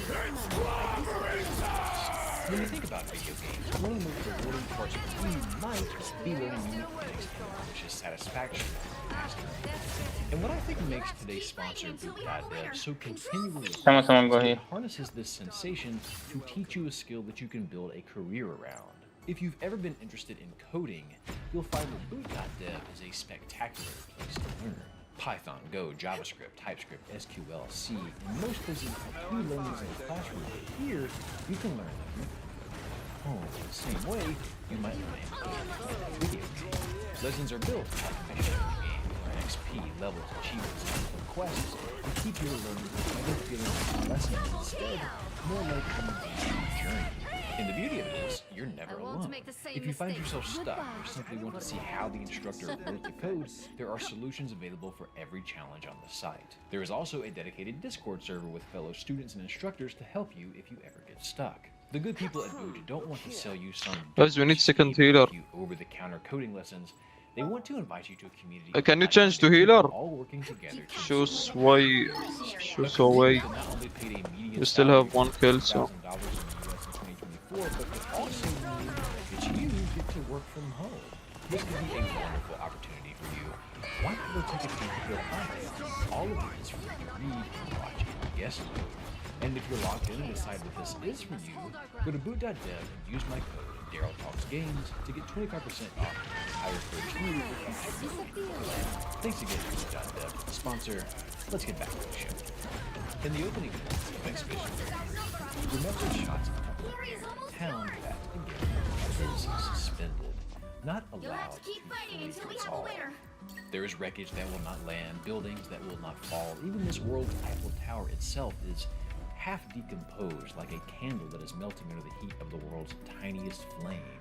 The town itself, its architecture, its people, and their outfits are all based on La Belle Époque, a time between roughly 1870 and 1920 that is often regarded as Europe's golden age, and at its heart was Paris, France. It was a time of bustling construction, technological innovation, advancements in literature, music, theater, and art. Electricity was becoming more common. This was the same era the Eiffel Tower was built. Art Nouveau was gaining prominence, a style of painting and design that used long, flowy, organic lines to embellish its subject.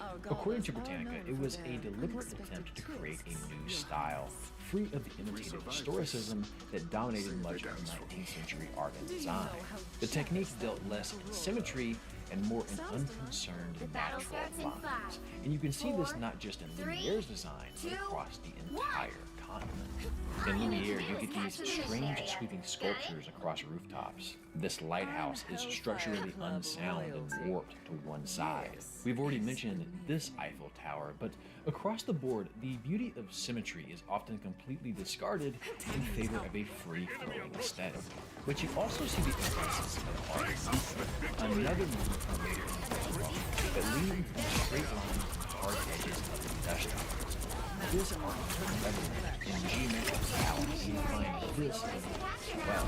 The perfectly symmetrical archway, the angular trees, the speckled gold lines. And a large part of this house aesthetic is based around flashy styles.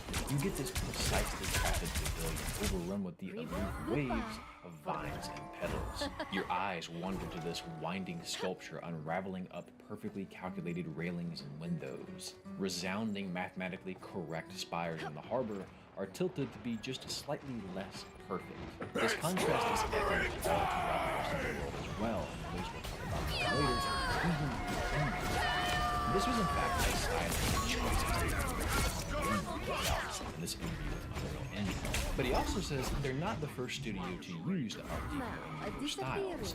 You see it in Dishonored, you see it in BioShock, you might even recognize it for something else you've played.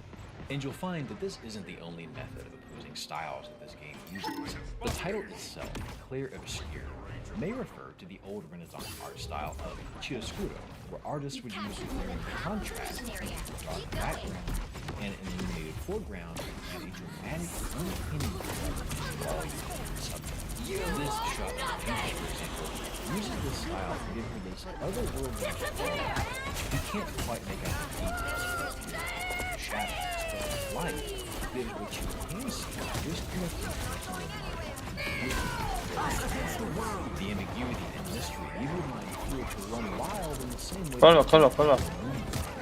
It's almost like this contrasted with the size and harsh light of the sun makes it feel both distant and far away and mysteriously at your fingertips all at once.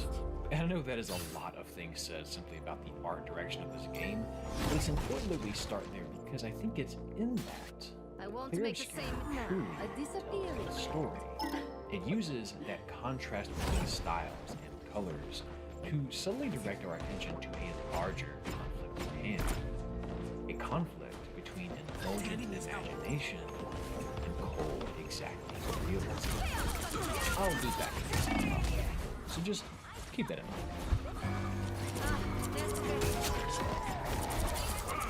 The people of the air are all at the mercy of dangerous and strange clauses of distance that will, on this day every year, paint a new number and then return to her sorrowful retreat at the base of the monolith. On this day, known as the Gommage, those of the newly painted age will then cease to exist, leaving loved ones behind in their absence. No one knows why she does this, why she seems so sad, what exactly she is, or how this happens, but the number itself is the most important piece of information. So to try and end this doom, the people of Lumiere began expeditions. Annually, brave souls were set out to try and kill the painters so that she stopped seeking death for the people of Lumiere. Expedition 33 is where our journey starts, with Gustave, an engineer, Maël, an orphan under his care, and several others setting out to solve this mystery and end this suffering. What you'll discover upon arriving at the continent is a land that is every bit as treacherous as it is wondrous. Around one corner, you'll find mysteriously undecomposed corpses of previous expeditioners. Around another, you'll 30 stumble seconds upon before a you gaping attack. expanse Get of ready. ocean life and foliage, and possibly swimming above your head. How on earth can you breathe here? Is this underwater? Who knows? But man, just look at it. Lush crimson red forests, ethereal caves with haunting neon lanterns, coliseums with gargantuan dancing tapestry. Everything on the continent feels like an overflow of ideas that has been lying dormant for years. And that may not be entirely inaccurate.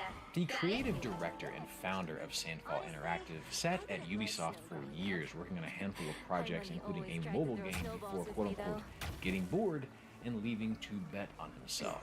He says that pitching a project like Expedition 33 from his position would have taken 25 years of navigating red tape and working his way up before a AAA studio would bring it.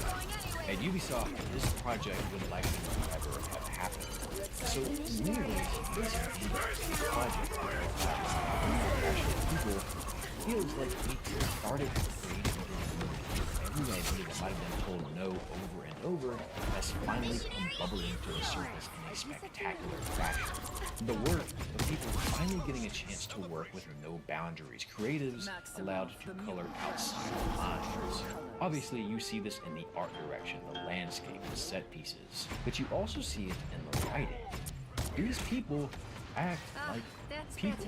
Their interactions aren't robotic. They cut each other off like real humans. I'm not afraid to fight, it's just my oath. My oath won't same oath. There are pauses where they take a moment to process the impact of what the others have just said. That's what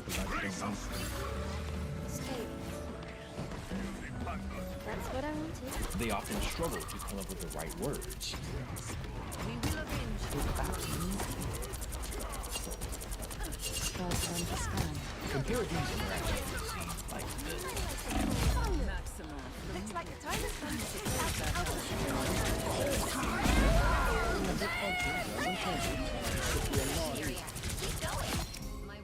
Alright, let me take you to Matrix Salon. And I give this example with love. I actually really enjoyed Stellar Blade, but it, like so many others, isn't immune to that unnatural robotic video game dialogue timing that we've all come to accept. Claire Obscure just might be. And it's not just the delivery and voice acting. It's the writing itself, the motivation, the actions. A fantastic and not super spoiled example of a scene where Mael is with a nightmare that might contain information critical to the expedition. Gustav and Ciel want to comfort her, but Lune pushes almost to an uncomfortable degree. What else? You said there was a rumor.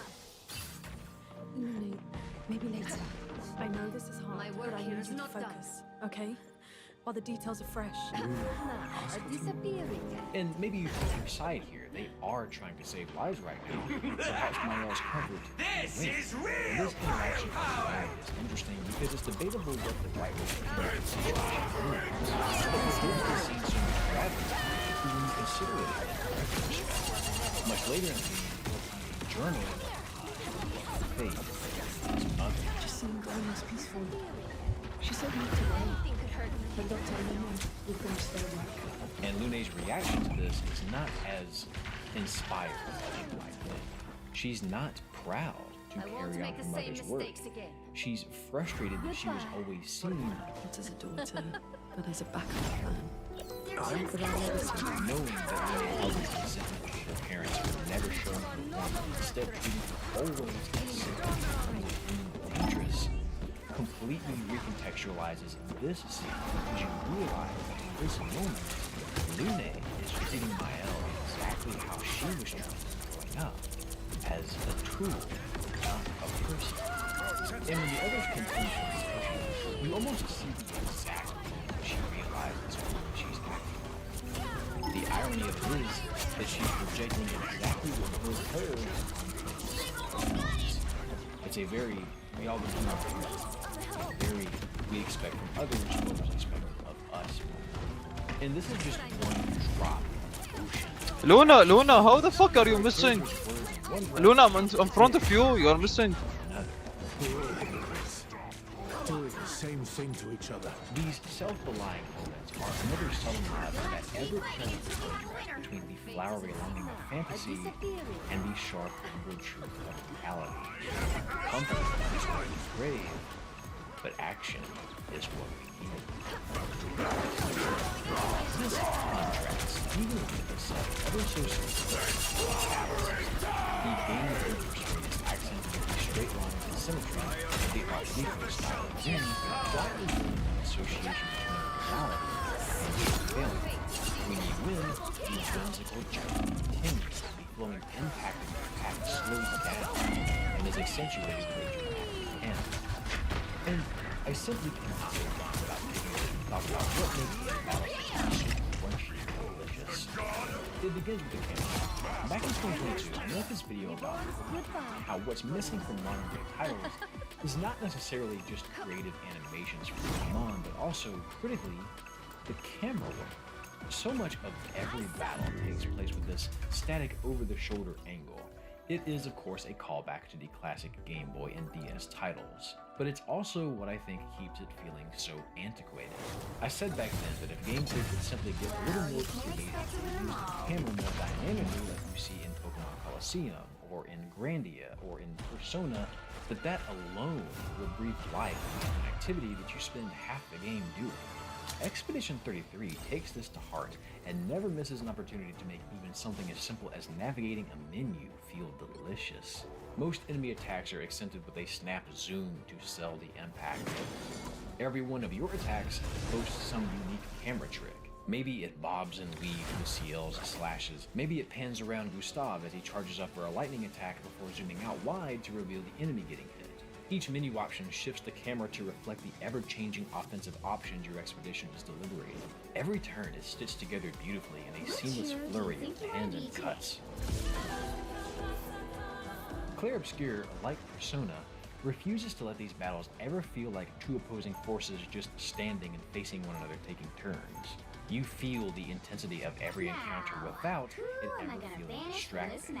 After all, on each of your attacks, all you have to do is time 2 or 3 button inputs like you see in Shadow Hearts or Legend of Dragoon. When an enemy attacks, you'll have to respond with a dodge or a parry or a jump.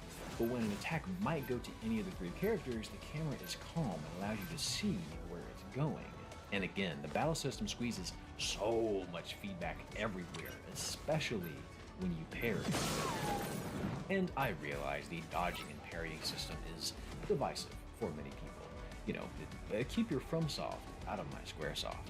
But I do appreciate how forgiving the jump and dodge windows are, and with certain builds, only doing that is perfectly viable. Plus, again, not the first game to have a battle system like this. And I want to talk about that for a minute, because Expedition 33's development team is not shy about giving credit to all of the games that came before it. Sandfall is very open about this. On multiple occasions, they've mentioned the influences in interviews. On their website right now, literally under each staff member, they have listed name, job title, and favorite games. Many of which you can clearly draw comparisons from. Many we have already acknowledged here. Even the platforming sections, which were apparently influenced by Bennett Foddy. You know what? I gotta get this on my chest. Developers, please stop doing this shit. You don't need to shoehorn platforming into your game. It's not just Clair Obscur. I've seen this everywhere. Why do y'all insist on serving me spam with my steak dinner? Despite all the obvious comparisons, if you look at the reviews, if you look at the reception this game has garnered online, I don't think many folks question that what Sandfall has created is something that can stand on its own and is a triumph in its own right. But it's clearly a work of art that respects its ancestors. And this is completely my opinion, I can't find this anywhere, but I think this philosophy of honoring those that came before is intentionally etched in the narrative of the game itself. Come on, we always said the future of Lumiere is more important than any individual life, yes. Do you still believe that? It seems we have company. I feel like There's a theme that is resounding in Clair Obscur, this idea of being a piece of something larger than oneself. That everything this expedition is doing is only possible because of those that came before. That what you're fighting for now is those who come after. These expeditions are a generational human effort. The cascading climb of ages that are all lending themselves to a singular goal, to end the cycle of the paint trips. And the game doesn't just talk about it, it shows you. Your journey will not just be predicated by previous expeditions. It will be molded. The path forward wasn't put there by developers or conveniently located footholds in the rock. That was Expedition 69. They installed ropes in this mountainside. The grappling hook station that you used to continue toward the Princess, that was Expedition 70. They invented these and opened the path forward to the grandchildren. The people who came before are not just the favorite, their influence is felt, as without them, this endeavor would not be possible. Left behind dreams by wisdom. Each checkpoint you were able to rest and refill your health and improve your stats because you have skills that there because of the expedition that flag. There is literally a human bridge in one area where you must walk over the petrified corpses of your ancestors to continue along the way. Each expedition is simultaneously a group of living souls just like you and me, and also a single footprint on a path you may be trailblazing to earn its right to exist. It is a beautiful sentiment that even if somehow this expedition fails, the next one will further resolve your battles. There is a beautiful camaraderie about it that makes you identify with these characters even more because you walk this path with them, unsure if they'll end the cycle or just be another step in this grand saga. You're constantly reminded of the sacrifices of those who paved the way. Yet, no matter what happens to those who may fall around us, we continue. The dream that we all aspire to achieve is greater than any one of us. It is not just a catchphrase, it is the DNA of the people of Lumiere, what you agree to every time a battle concludes. What I imagine the philosophy was when this game was being developed. Without all of the titles that inspired the staff of Clear Obscur, this game likely does not exist. Just like without the effort of every previous expedition, this path to ultimate freedom does not exist. It is a movement that feels larger than itself. You're the charge into fury that ignites the soul. Which makes it so enormously bizarre that this game decides to go all of that way. You are nothing! This is your major spoiler. Us against the world! Wanna count it? There's so many questions left to answer. My home, a facsimile of you, and this world, a mirror, painted by your mother. There is something inherently jarring about the complete dissonance between your journey forward and the narrative of this point story has suspicion fighting. The second is something else entirely, and it confirms what we already knew about the first. It's fiction. It is not real, but more specifically, it is in-universe fiction. Lumiere, the Gestrels, the continent, the wonder, the heart-swelling mission of the expeditioners is all part of a canvas painted by Verso the Song and subsequently his family. As painters, they all have the power to blue-skidoo into the works of art they paint. The only problem, staying too long will slowly kill you. And that is exactly what is happening to Aline Desange, the mother, as she grieves the loss of her son Verso, who was lost in a fire. This was his painting originally, and you discover that the real reason the paintress Aline is so heartbroken is because being here is her only remaining connection with her son. She's painted an entire civilization complete with painted copies of her family, including her late son Verso, the one you've been traveling with this entire time. Verso is a portrait of a dead man, a painted memory brought to life. Aline's real-world husband, Noir, and their daughter, Clea, are trying to erase the painting and eject her out of it. But it is a slow process. Each new number plastered on the monolith is not her erasing the people The battle of Air. starts in 5. It is her warning to 4, them for how much 3, longer she can hold off 2, Renoir from 1. erasing them. And upon discovering all of this, to me at least, it was just as interesting an answer as it was a question of making the game. This was a satisfying explanation for the homage, which is excellent because when you have a premise this grand and mysterious, the justification is just as profound for the story to land. I think it delivers in strides more than other JRPG and fantasy explanations. Just my opinion, but an unfortunate consequence of this is that the final act of the game essentially undercuts the journey taken to get to this point. We've always known that this journey was fantasy to us, the player, but by making it also fantasy to the actual characters of the game, it instantly takes the only world we know since the beginning and douses it in an inescapable truth. It doesn't matter. And this is illustrated on multiple levels.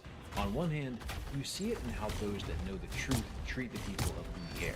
Look how the real world's Renoir doesn't hesitate to homage everyone at the end of Act 2. Look how Painted Renoir doesn't even acknowledge Gustav's question when he asks, because he knows the expeditioners are just interpretations, he doesn't even consider explaining his action in the same way you would explain to a mistaken line in a drawing why you're erasing it. On the other hand, the narrative itself suddenly treats the non-Cassandra characters as secondary. Late in Act 2 and through all of Act 3, Lune, Ciel, and Monoko grow largely unimportant to the main story. Outside of being tools in battles, they're treated as background characters as the spotlight completely shifts to the Desandre family's grief. Mael's slow descent into the same coping mechanism as her mother, Renoir and Painted Verso's resolve that destroying the canvas is ultimately best for the very real people outside of it. All at once, Clair Obscur sneezes, and the next thing you know, you are presented with a completely different narrative, given a completely new motivation, and essentially told, yeah, everything you fought for in the first half, it never really mattered. That town never really existed. This moving funeral for Gustav and all of the resolve and purpose you felt in that moment was irrelevant. This has always been about the gods who created this world. And if you check the online reaction to this, some people cite this as a major flaw with the game. They love the original storyline. They hate how duplicitous Verso is for betraying the expedition. Perhaps they admit that the game is well written and that it's an interesting twist, but there was a lingering dissonance between this cast of characters we spent all this time with and the conclusion that they were only a means of telling an entirely different story. One of grief and escapism. But that jarring incongruity, like the suspended objects that riddle the canvas, remind me of another game. Shortly after Clair Obscur came out, I received a quiet influx of comments like these on a video I made last January titled Games About Letting Go. People really regretted that I made it before Expedition 33 released because it would have fit perfectly with this video's subject matter. And I agree. In it, I talk about Final Fantasy X, Xenoblade 3, Hellblade, Neva, games where personal heartbreak is illustrated on a grand scale, and how each game's narrative is strategically designed to cause you the same heartbreak that began the cycle you stumble upon. By making you deal with the loss of characters you learn to love in the main narrative, by exposing you firsthand to the sorrow of running out of time, these games elegantly compel you to empathize with the villains of these stories.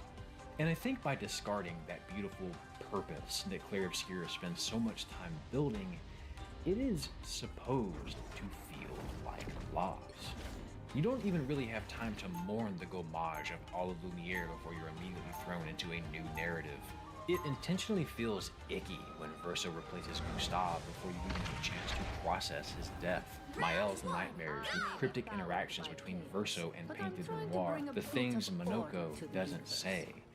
In little ways, this reality-based plot slowly encroaches upon your fantasy one. And while it is interesting and does keep the big plot twist after the painters from feeling completely unexpected, it still comes off as almost insulting.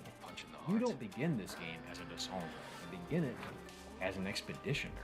In fact, you, the player, much like Mael, are born into this world. Like her, your knowledge of reality came after your belief that this world was the real one. Your time with this game has been almost entirely with the expedition. Lumiere becomes your family, and despite what is happening outside the canvas or the nature of the canvas's existence, it means something to you. It's only natural and it's by design that you value the lives of the expeditioners just as much, if not more, than the lives of the soldiers. Like the worlds of Xenoblade 3 and Final Fantasy X and Neva, what this business does is make you experience the same loss of human painting faces. All at once, you're faced with both the loss and irrelevance of the people in the world you love. You know why I channel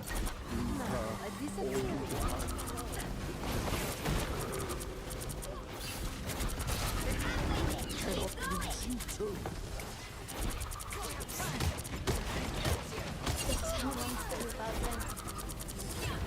Extermination! Never miss!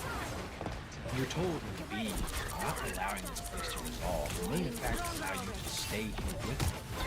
But it also heartbreakingly means causing suffering on the other end. It's a moral dilemma that every character in the story has their own thoughts on. Does the canvas deserve to continue? Do the creations have the right to rule? Should this place be allowed to rest? Or would keeping it around only provoke suffering?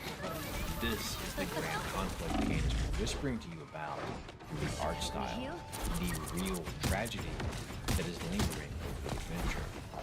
As you explore the canvas, you'll find broken pieces of this pattern, the wallpaper, the furniture, the floor, all close to the hard lines and symmetry of Art Nouveau, an echo of Grimoire's desire for its images to be erased for everyone to return to reality. When you visit Serene, the Axon his wife, you'll find that the architecture here is completely opposite.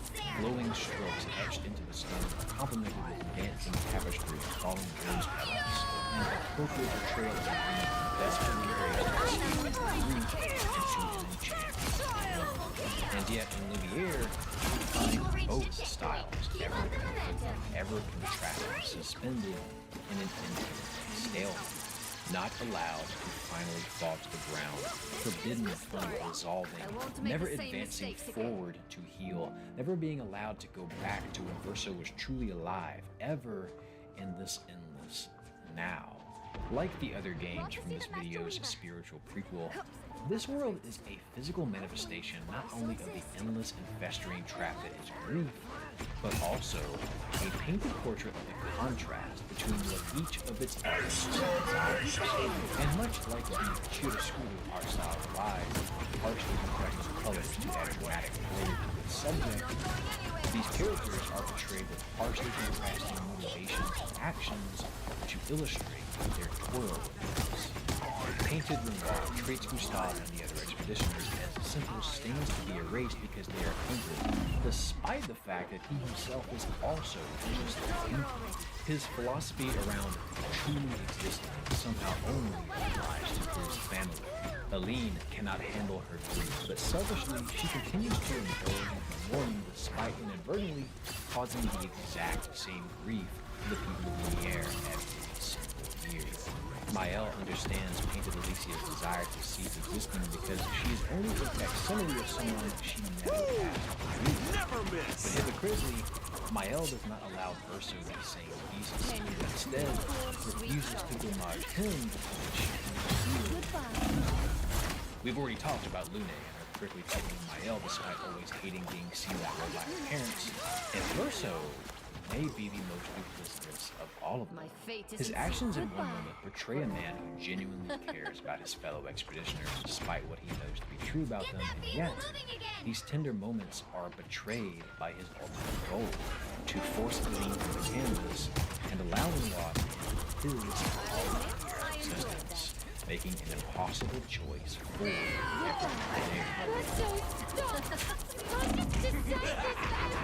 You might see this way, you might see this cruel. You could be lost, sees it just as these actions. How and it's a perfectly valid question. Either solution against suffering for one party, and Verso deeply struggles with this. You can see this in his journal entry from the very first expedition, where he has to betray a woman named Julie, a woman who is in love with him. Sure, that the expedition doesn't feel dangerous, and they can all continue to exist. He holds on to the belief that one day Aline will defeat her, and they can all be happy.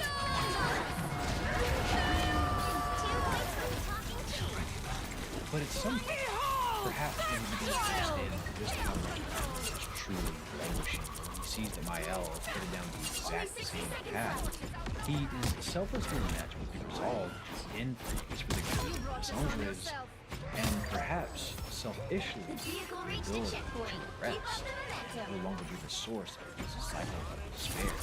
What you get in Clear Obscure is a cast of characters that all self-contradict in their motivations. Their happiness causes others agony. Their nobility imposes the same nobility unwillingly onto their level.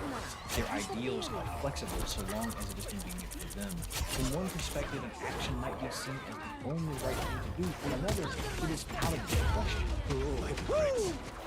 Never the same thing to each other. And you are no exception.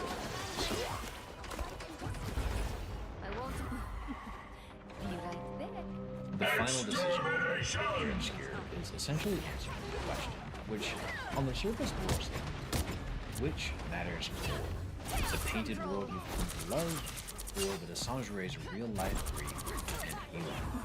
And I did a ton of digging on this, but I wasn't able to find a definitive answer to which ending players tended to pick more. There is plenty of discourse about which ending is right, but as far as what people in the moment actually picked before they knew how their decision would resolve, that is less clear. But if I had to place it right, I'd expect that most players would pick to be Mael ending. There are a few reasons for this. One, when Verso begins to hint that he's about to turn to Mael, sinister music plays, hinting that he may be evil.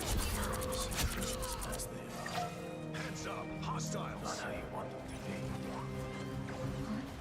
Two, when Lisa's letter is read during the final collage, she plants the idea that since Mael is both human and going along with people of the paintings, perhaps she can find a way to save everyone. This is real firepower!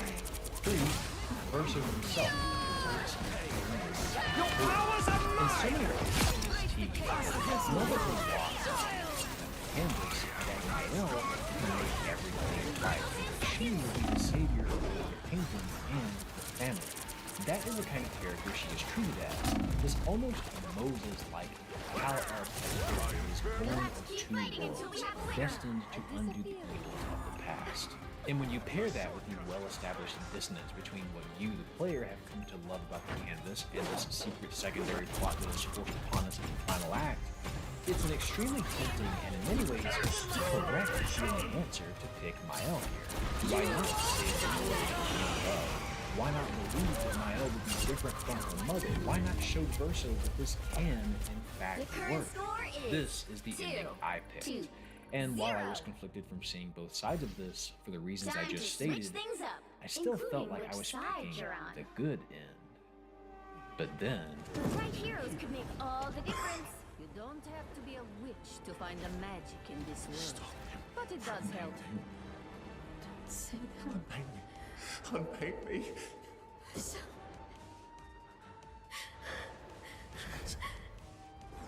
I don't want this life.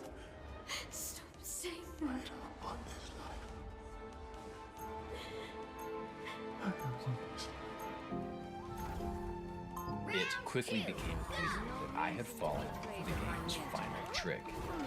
As much as I was filled with joy for seeing Gustav again, as much as I loved seeing everyone finally be happy and free of the cycle of suffering, when I saw Verso, this hollowed out echo of man being endlessly replayed like a frayed record, I realized that I too was a hypocrite. I picked this. I got what I wanted, but the suffering wasn't over. It had just changed forms. This is how Clear Obscure exposes you. It presents a cycle that needs to be broken. It makes you care about the people in need of saving. You empathize with them. You feel a kinship. It then rips you from you. Not just in a typical killing them off fashion, but in a very personal, much more far-reaching, they never matter fashion. It gives you a small taste of the very same pain you face, and then watches you fold and make the exact same mistake that she does. And here you are, silently watching the credits, realize that you have just created another Paintress. It's deeply disturbing sitting with what you've done with this ending. And if you pick Versos, yes, you've arguably taken a better route. But even this way, damns Mael to a life she does not want. Even this way, you have to face those characters you have spent so much time with and watch them use expressions that speak volumes more than any dialogue can. You become just as duplicitous and conniving as Verso if you go this way. And again, perhaps it is a mercy, perhaps it is a heroic speaking. But I think it's important that the game makes you pick a side. Life keeps forcing cruel choices. There is currently talk of movie, and while I certainly watch, I do think this is one aspect of the story that is most communicated as a video game. By forcing you to make the choice yourself, Expedition 33 paints its point on a deeply personal level. There's simply endless ability when it comes to the boss. We know this to be true. You can try to escape.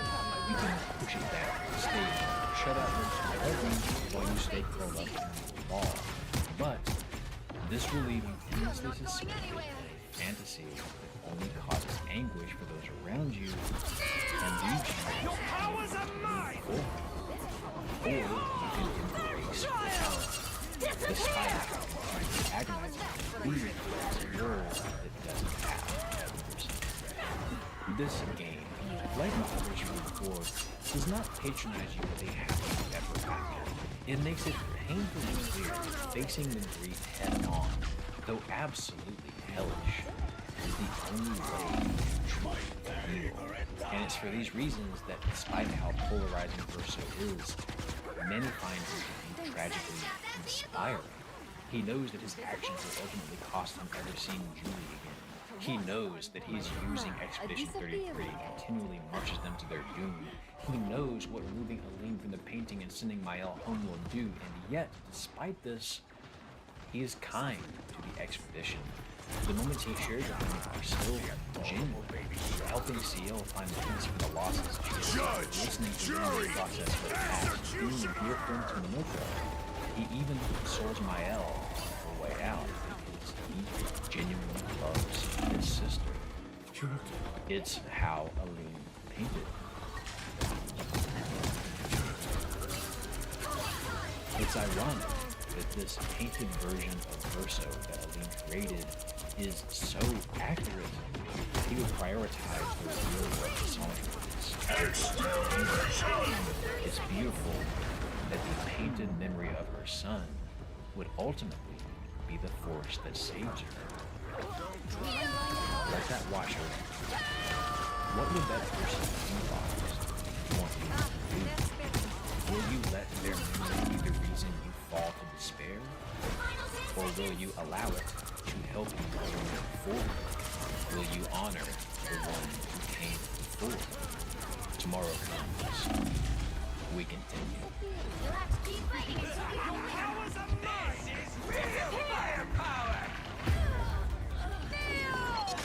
Hey gang, thanks very much for watching. If you're friends watching this, I would like to go to the language. These names were lit up. I really enjoy the challenges right. One thing I really love about this job is how much more deeply you understand a piece of media after you research it and write about it in this level of detail. Expedition 33 is 140 pages. It was a pleasure to make this and congrats to Sandfall for a hell of a achievement. If you like this video, give it a like, hit that subscribe button, and let me know your thoughts on this game down below. And if you just adore this show, then consider giving my Patreon page. For $1 a month, you get weekly updates, bonus videos, editing live streams, creative input. You might even get featured at the end of the Wesley B. Honey, Eric Lindley, Gritty, Ramble Pack 64, Kuro Tom 24, Asa Dakai, Ryan Unger, and Melanie. I want now a disappearing. Thank you, Melon. Thank you again for watching. Take care and have yourself a damn good one. Bonus theory time. Okay, so the painters were feeding with the writers, right? I wonder if there are any other artistic works that are right. I would agree by simply putting them on paper. Oh shit! Could you imagine?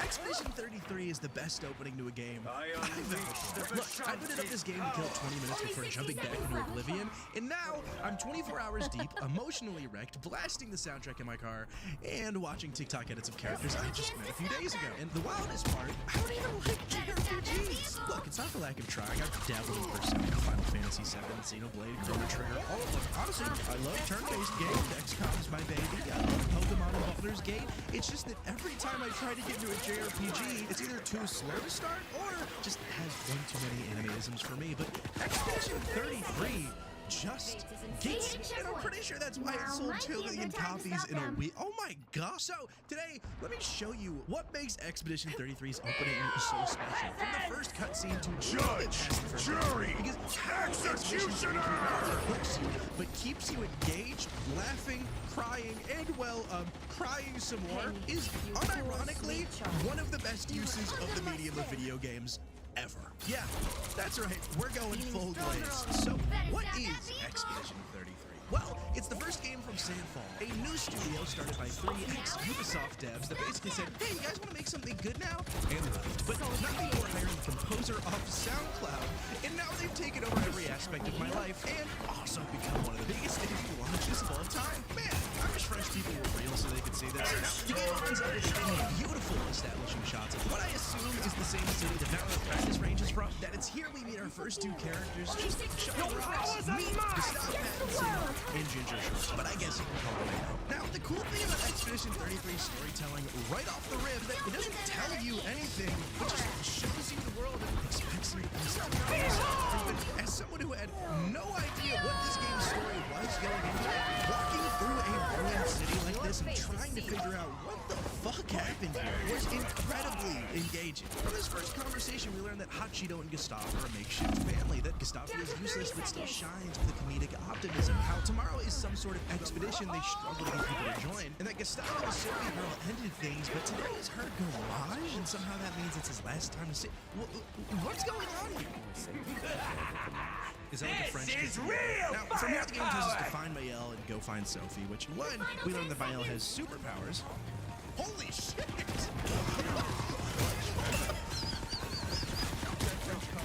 And 2, that this game's turn-based combat is revolutionary. Look, the reality is, a lot of turn-based games become very unengaging very quickly. You get the moves and items you like, and it's basically hitting the same button for 20 hours with maybe a change in strategy, or it's just RNG. Judge, jury, executioner is giving you 2 buttons that ignores that system completely. Imagine Bowser's Inside Story, but with a second reverse. Every time this game executes and you can negate any damage by simply dodging or parrying at the right time. While that might sound tedious, it's actually one of the most engaging combat systems I've ever experienced, because the attack timings for every enemy are different. Sometimes a guy will just run at you and try to smack you in the face on his first swing, and the other times he hits you with the razzle-dazzle. And clearly, the game is designed for you to learn the dodges first, which have a longer window of avoidance, and then once you start getting perfect dodges, then you know when to parry. But the problem with that is, I have an ego, and I refuse to believe a game could beat me. Alright, you big son of a bitch, watch this panel! my god! This game has beaten me so many times. And it's in giving you this itty little bitty taste that's basically saying, hey, guys, look, turn-based can be fun. There's more of that. You want more? That you can't help but keep playing. But cutting back to the intro, after killing Carrot Top with our ult, she urges us to go talk to Sophie and just enjoy the festival, man. Go have a good time. I mean, she's beautiful. You guys have great chemistry. There's flowers everywhere. People are celebrating. And man, what a fun, interesting world. I can't wait to spend so much time with these characters.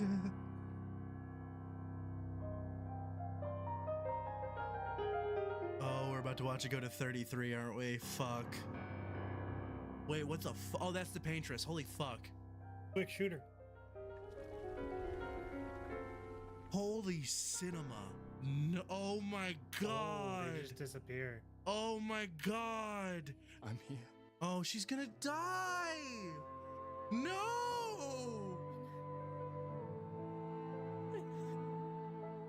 Kiss her. Kiss her. Oh my god. No. No.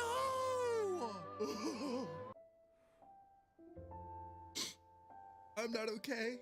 I'm not okay. Wouldn't happen to me though.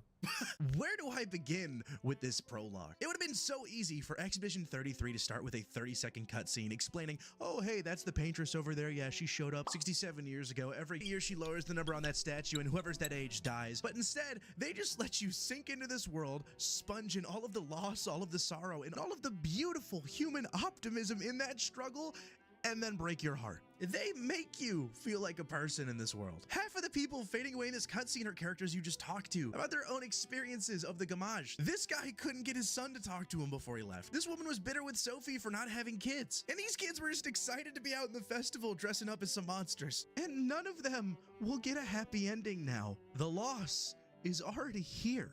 I genuinely thought the roses just meant that these were the people staying behind from the expedition while the 34-year-olds like Gustav were the ones heading out. And when you get blindsided by hurt like this, you can't help but walk away from this prologue feeling like Gustav with not only that sense of loss, but that wonder of why this has to happen and a motivation to stop it. And in most games, this would be the point where you'd immediately cut to the do action. Oh my god, we're gonna go get stuff. But in very JRPG fashion, the game has a quick lull where you get to talk to the characters about what just happened. Oh my god, did he stay there all night? We go to the expedition prep night with people oddly celebrating the night before. Gustav, clearly still rattled by everything, gets to know some of his comrades on the expedition and really what expeditions are all about. It's here we learn our goal is to stop the Paintress, that no one's ever came back from an expedition. How they've gotten smaller and smaller every year, and in hearing that, Mael is tagging along even though she's 16, and really get a vibe about how everyone else in the group feels about being the 67th attempt to stop the Paintress, which, spoiler, most of them feel like it's pretty futile, but Gustav maintains this beautiful optimism. He knows we can do this. He is the leader of Expedition 33, and as you set out to sail after a crazy speech from Gustav's sister, which he totally ghost wrote, you can't help but share in that optimism. And with a crew like this, I'm feeling like Aaron Smith on this boat right now, because my expedition push forward, my expeditioners scream out, my expeditioners ray. What? Why is everything so scary? What? Is that an old dude? You're old. How did you survive the Gamage? Oh my god. Oh my god. No. Come on, move! Fucking snap out! Lucian, we gotta go. Gustav, move. Gustav, move. Gustav, move. Gustav, please, please, please, please, please. No, no, no, no, no, no, no. What the fuck is happening? This game is really mean. This isn't just shock value for shock value's sake. The beach scene changes everything. It's not a surprise that the place you're landing is hostile to you because, well, no one's come back even if they've been younger. But what's crazy is, one, that's an old dude, which how is that possible with the Gamage? And two, holy shit, he's strong. And three, as Gustav wakes up alone on a beach trying to piece together what happens, the game makes it very, very clear you're not the only expedition this happened to. There are simply too many bodies. The reality that they've been sending people into a meat grinder for 67 years hits fast and hits hard. Look, it might be because I'm a guy with big feelings, but seeing Gustav go from this to this within 20 minutes not only hurts, but immediately made me more invested in this entire world. And it's really at this moment, at exactly an hour into the game, that 6 little words had me absolutely hooked. You do that. We both die. Oh my god, the baddie survived! Yes! Now, as we enter Act 1 fresh off of a second emotional sucker punch, I need you to understand that what follows here, and I can't believe I'm saying this about something from a country that doesn't even exist, is one of the best uses of the video game medium ever made. Because the way Act 1 of Expedition 33 weaves story, gameplay, and presentation together isn't just impressive, it is genuinely a masterpiece. And I just want to take this moment now to say, I'm sorry we didn't help you. I'm sorry. Act 1 is where the game really opens up. After a quick pep talk from Lune, we're immediately ambushed by this door monster thing. And as you're actively grieving and trying to process just everything that just happened, you're learning new battle mechanics like, oh, I can freely shoot in this game and most enemies have weak points? Cool. And there's another counter that lets me ignore all that RNG bullshit? Fuck. Yes, and it's here as you explore the first area that it really feels like you're playing a Souls game more than anything else. Throughout every level, there are these flags of past expeditions that are exactly like bonfires that refill your flasks, let you level up, and when you rest, respawn the enemies you defeated around you. And every level is full of secrets, whether that be upgrades, new weapons, music, outfits, and my personal favorite, logs from past expeditions. William, they mocked us when we said the human body is the strongest of them all. Oh boy. We trained relentlessly, and now our bodies have achieved the pinnacle of human performance. Wait, they're Chads? We are so much more agile and aerodynamic without the heavy uniforms constraining our glorious muscles. These motherfuckers did their entire expedition naked. And that's really what Act 1 is about. It's giving you a breather and letting you and the crew just have some fun because you're in a new world and it's got some whimsy. And it's here at the end of the first area, Gustav and Lune arrive to the rendezvous point. All they find is a note that says, hey guys, it's totally me, Mayel, and I just totally went over here. You guys should come over. It's definitely not a trap. I definitely wrote this. Ha ha ha ha. And Lune, being the logical, smart one, sees through this immediately, but Gustav, basically being Mayel's surrogate father / brother, is like, no, we're gonna go get her. Fuck the mission. And it's here the game really opens up. Welcome to the world map. Basically, it's just a giant menu connecting all the areas, but what's cool about it is just how much unmarked stuff there is to do. Sure, you could totally buy into the plot urgency and run straight to Mayel, or you could cut left from the starting area and find, oh look, a little cute sheep. Oh, we could totally just kick his ass and beat him. Yeah, on top of having secrets inside of each individual level, this world map is just full of stuff to do and secrets to uncover, like, I don't know, an only up parkour course? Please stop. Oh, thank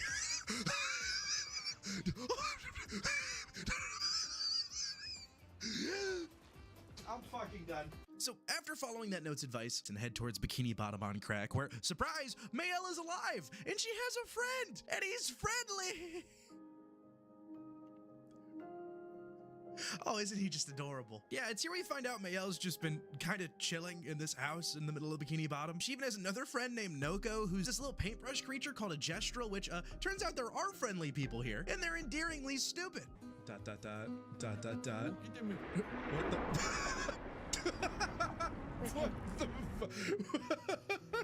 He's just gonna keep going. And it's here that I realized this game was doing something really cool and that it was keeping me distracted from the anvil that is just hanging over all of our heads. I know this story is gonna get back to getting dark. It's going to break me. It's going to hurt me, and nothing good can happen here. But goddamn, is this game just so funny? It makes you forget about it immediately. There's a moment where you go to the Gestrel's main village looking for a way to get across the ocean because, well, we kind of lost our boat. But this place is not only full of great memes, but moments where you just get to see the characters themselves be able to cut loose and enjoy each other's company after all of that trauma, and it is so welcome. Golgra said to shout the password as loud as we can. Get out of my way! Jeez. So fucking stupid. This game is literally having you trauma bond with these characters, and it's here after winning a Gestrel fighting tournament that we find another one of the survivors, CL. Marry me, marry me, marry me, marry me, marry me, marry me, marry me. And from here, the game only gets more whimsical and lighthearted. There are camp scenes of the characters bonding, with Gustav walking around cheering everybody up, using his optimism to inspire and encourage everyone around him. Lune is laughing, CL wants a piece, and in a beautiful motif, Mayel is picking up the same rock throwing habit that Gustav showed at the beginning of the game. They bond over it, and one night they make a promise. If death approaches, I want you to run. No, promise me. Run. especially if we meet the man from the beach. We can't face him. You see him, you run. Only if you do the same. Oh, I'm running as soon as I see a strand of white hair, trust me. You won't even see me, I'm running so fast. Now, after the Gestural Village, we get a hint of, oh, go talk to SK, he'll be able to help you, which all of the characters freak out about because SK is apparently a literal god. And, hey, Sandfall, send me a plushie of this guy immediately. Much like the Gestrals, SK is comedic relief and very rarely a downer. And after a quick fetch quest where he sends us to get him a rock from his best friend, Francois, which might be my favorite character in the game. You're here to steal? Oh my word! Humans! Well, over my dead body! Rah! At this point, you're 5 hours in, you're having a great time. Morale is back, everyone is smiling, and all you have to do is leave SK's nest and head to that cave and smooth sailing from here? Hell yes! And then Mayel has a nightmare. Whoa. What the fuck? What? Why is this Cinema 2? What the fuck is going on? Dude, Kojima's gonna see this and shit, bro. Oh, this is so Kojima. Alicia. No. No. Okay. You can leave, please. Yes, I understand. It's her fault, and she doesn't even know it. But you can't be here. What? Talking about? What's my fault? What is this? You should never have come. What? You're only going to make things worse. What? For everyone. Now take your friends and go home. This is your only warning.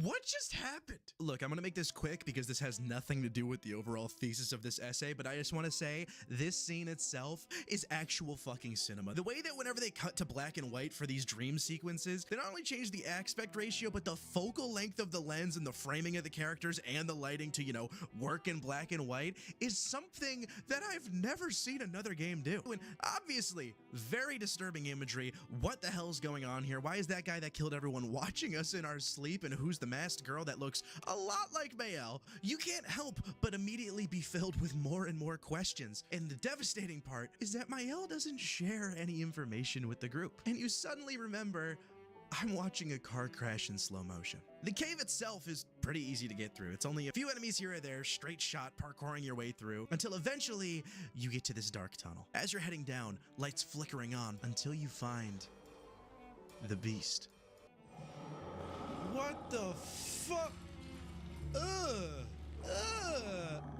What in the Bloodborne? Enter the Lamplighter. While at this point you have fought bosses in the game, the Lamplighter is the first real challenge, because while that whole dodging and parrying, annoying the RNG aspect was really nice before, the game makes it very clear that no, motherfucker, now it's not optional. You're either gonna dodge or you're gonna be here for a very, very, very long time. I'm not afraid to admit this boss took me 7 attempts. And where most games with difficulty like this would probably be pissing me off at this point, because most of the time it is just unfair bullshit, I think Expedition 33's combat works so well for me, not only because it just, you know, segues all of that RNG bullshit, but makes it feel like you're actually fighting to survive, that at any moment, any missed dodge or parry could spell the end for you. Much like the characters, you are fighting for your life at every second, not knowing which moment may be your last, so you have to make every second of an encounter count. And anyone familiar with a Souls game knows what this euphoric high feels like. All right, CL, come on, hit it with the whammy. Hit him with the whammy, baby. Hit him with the whammy. Oh, hey. Oh. Send her home, Luna. Send her home, Luna. And the group is overjoyed. SK soars down to the water. Come on, guys, let's go. And Luna and CL are quick to join him, but just before heading out, seeing the Paintress closer than ever on the horizon, She doesn't seem that far now, does she? Yeah. Wanna throw one more rock? Mayel wants to throw another rock with Gustav, and everything changes again. No! Wait, no. Oh, I hate French people. I hate French people so much. If you hurt Gustav, take Mayel. I don't care. If you hurt Gustav, I'm going to riot. Please. If you have a soul, please No. Like I always say, it's not about the rock. It's more about. Oh, I'm gonna go.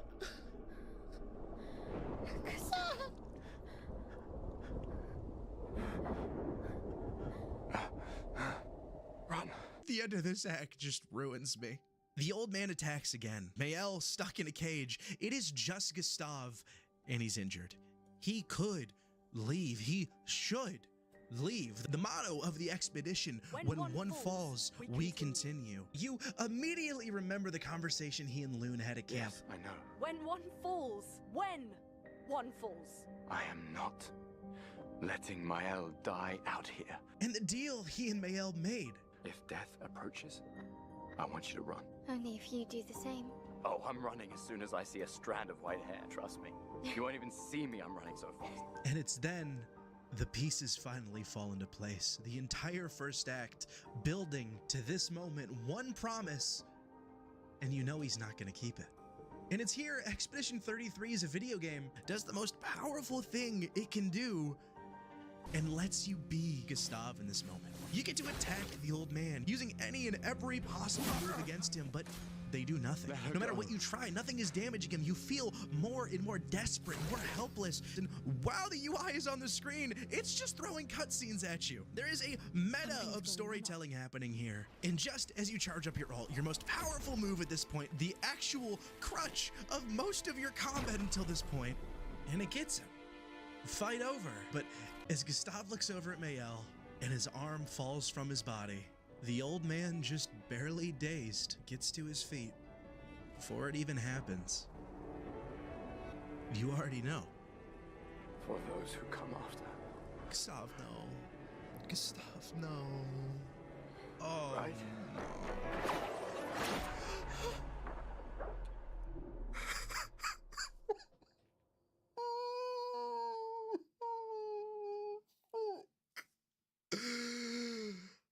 I'm never eating a croissant again.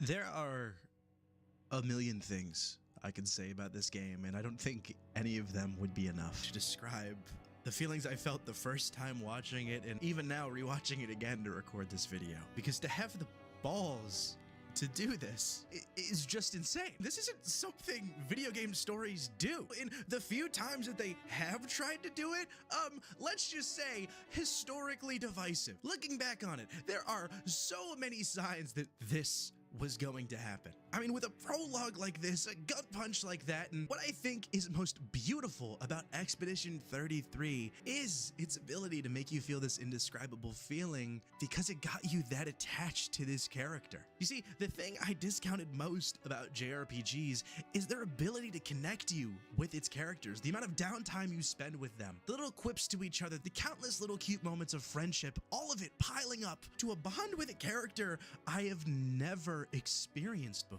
Games as a medium have an ability to not only tell stories that no other medium can, but get you to connect to characters and themes in a way that no other can. There is no book that can give me the feeling of Gustav's Last Stand. No movie that can make me feel this euphoric about taking down a threat. And while many have tried to adapt the stories of games to different media, including Expedition 33, which is getting a movie already, which we'll see. Nothing can capture the magic of a story told in games effectively, and Clair Obscura Expedition 33 might be the best one.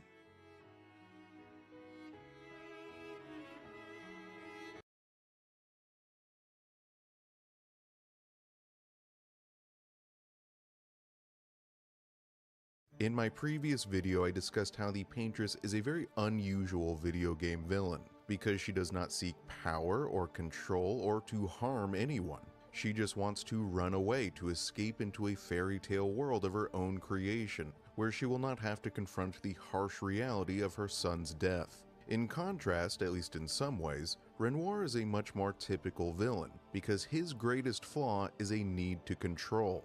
But he is not driven by malevolent motivations. He really does want what is best for his family. He is just not willing to allow them to make their own choices, because their choices are self-destructive. He tries to force his family members to do what he believes is best for them, and it is left up to the audience to decide for themselves whether his actions are justified. Of course, Renoir is not just doing this for their sake, but also for his own sake, because he cannot stand to lose another member of his family, cannot stand the pain that would cause him, and he is willing to destroy the entire world of Clair Obscur Expedition 33 and everyone in it to accomplish his goals. He reminds me a lot of the character of Sindri from the God of War series, who is another character who is portrayed as overly controlling, trying to influence the behavior of his friends and family, both because he genuinely does care about them and want what is best for them, but also because he just cannot handle the pain he himself experiences when someone he cares about gets hurt. He is trying to protect himself and his own feelings just as much as he is trying to protect his loved ones. Both he and Renoir are morally gray, complicated characters who are portrayed as flawed and human rather than outright villainous. To be clear, this is a video analyzing the real Renoir, the one who came from outside the canvas, not the artificial Renoir who the paintress painted into the canvas, who is a totally separate character who really deserves a separate analysis. Both versions of Renoir are driven by the exact same motivations, but are attempting to accomplish completely opposite goals. They are both driven by a need to protect their families, even if that means controlling their behavior, using violence to force them to do what he believes is right. However, the painted Renoir is trying to preserve the canvas and thus preserve his painted family, while the real Renoir is trying to erase the canvas and thus save his family from the dangerous temptation it offers. Alright, so out in the so-called real world of Clair Obscur Expedition 33, there is a war being fought between painters and writers. The nature of this war and the reasons it is being fought is unclear, but its effects are destructive. The Descendres are a family of painters, and their youngest daughter Alicia, who is described by her sister Clea as someone who enjoys reading, which is perhaps a dangerous activity in a world where writers want to kill you. By the way, that dialogue comes from the Clea Phantom in the Endless Tower. Anyway, Alicia was tricked by and taken advantage of by the writers. We know this because, again, Clea says so explicitly in her dialogue. They took advantage of her naivete to strike at the heart of the Descendre family, setting a fire in their manor. Alicia would have died in this fire, but she was rescued by her older brother Verso. He sacrificed himself to save her. After the tragic murder of his son by the writers, which hits Renoir just as hard as everyone else, he grieves just as hard as the rest of them. Anyway, after the death of his son, Renoir watches his family fall apart, each of them overcome by grief in different but equally self-destructive ways. Clea, who wages a solitary war against those responsible for her brother's murder, Alicia, who shuts herself up in her room, alone with her guilt and her scars, and Aline, who rejects the pain of the real world and escapes into this canvas, a canvas painted by her son when he was still a child, which is the setting of the game. She comes here to live out a fantasy in which her son never died in the first place. She created painted versions of each of her family members, and how real or alive those painted characters are is left up to the audience to decide. Besides being emotionally very unhealthy, this escapism is also physically dangerous. Every day spent inside a canvas comes with a cost. If someone spends too much time inside one of these painted worlds, it will very literally kill them eventually. In order to save his family from themselves, from their own grief and self-destructive impulses, Renoir attempted to seize control of the situation, to force his wife out of her fantasy world, to force her to confront reality, even if it hurts her in the short term, to save her in the long term. This conflict between husband and wife is the cause of the fracture that shattered the world of the canvas. When he fails to force her out, he decides to erase the entire canvas and everyone inside it instead, so his family could never be tempted by the fantasy world it offers ever again. This is the true source of the Gommage, which is threatening the humans of Lumiere with extinction. And again, how villainous you consider those actions to be will entirely depend on how real you consider these painted artificial humans to be. I do believe the story portrays them as sentient and conscious and possessing free will, but that is a conversation for another time. I'm going to keep this video focused on an analysis of Renoir. And the writers very explicitly describe Renoir as a character who needs to feel as if he is in control multiple times in the story. First, if you manage to complete the Endless Tower, you will be rewarded with some extra dialogue from Clea's Phantom here. She is very critical of both her mother and father. Of Renoir, she says, he is terrified of losing more family, and his response is to try and bend everyone to his will. Don't let his fear end up controlling you. During the final confrontation, Mael accuses him of something very similar. I know precisely what's at stake. You want control. You want to feel like you're doing something. You couldn't save Verso, so you want to save us, except you're not. And Renoir himself essentially admits the same thing in this clip.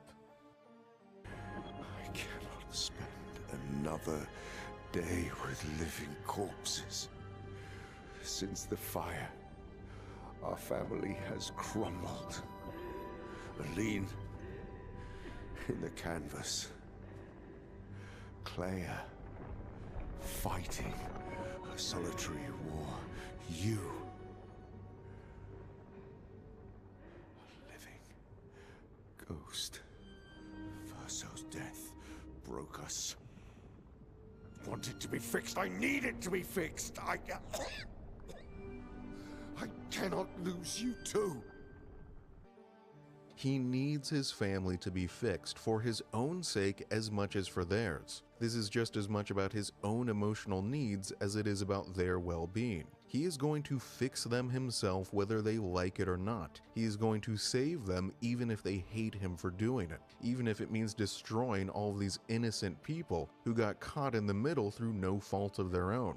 Something that was interesting to me is that the story itself pretty much 100% takes Renoir's side in this conflict. If, at the end of the game, you choose to follow his example and destroy the canvas, you are rewarded with the happiest possible ending. With the canvas erased, all of the Desandra family's problems are seemingly erased along with it. Renoir and his wife are reconciled. Everyone has chosen to face their grief in a healthy way. And even all of those painted people who died along with their entire world are shown smiling and waving, like they don't even care about being dead or all of the horrific trauma they faced, just so long as the Desandra family got to resolve all of their problems. In this ending, there is no visible evidence of lasting conflict or damage anywhere as a result of Renoir's choices. No lingering resentment between family members. Everybody lives happily ever after. With this ending, the writers really seem to be pushing the audience towards accepting the opinion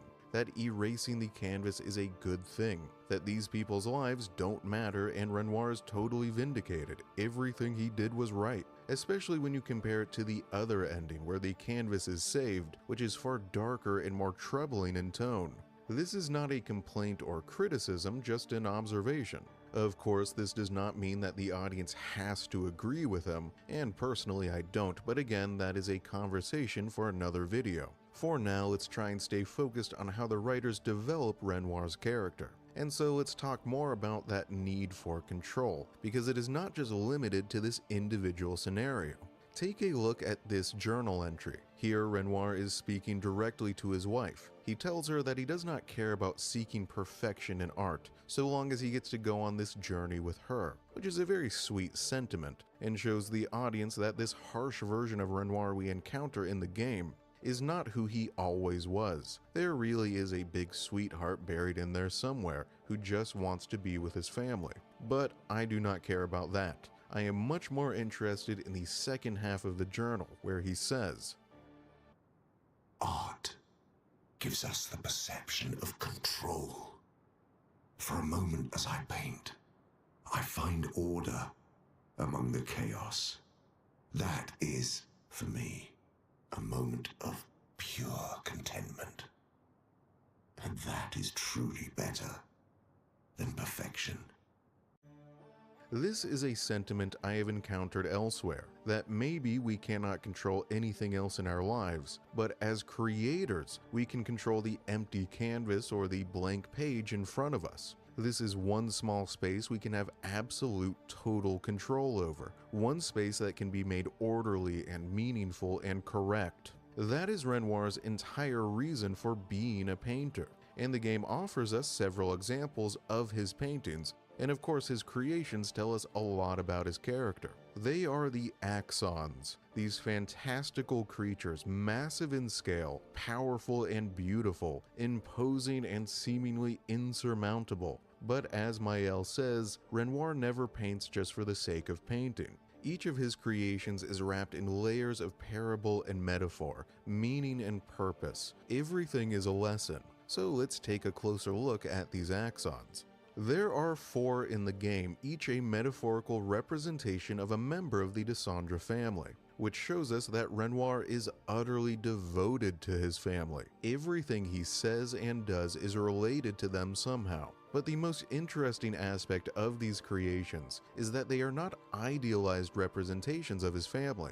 Instead, the Axons showcase their flaws, their mistakes, and their failings, which reveals that however much he loves and cares for them, he also has a very critical view of his wife and children. He does not view them through rose-tinted glasses. The first Axon you encounter in the game is already dead, killed by Simon long before the start of the prologue. This one is in the form of a giant human carrying a city on its back. And to figure out just who this is meant to represent, we have to speak to the local fading man Phantom. Okay, so all of the phantoms the player will encounter in the game are echoes or shadows of the members of the Desandra family, their lingering thoughts and feelings stamped into the canvas along with their creations. In the same way that you can find a living fragment of Verso's soul in the canvas, you can also find pieces of each of his family members, anyone who has painted something into this world. Anyway, the Renoir Phantom in Old Lumiere near the dead Axon says this: "When she was young, she would get sad thinking about mortality, but when I asked her about her sadness, her answer surprised me.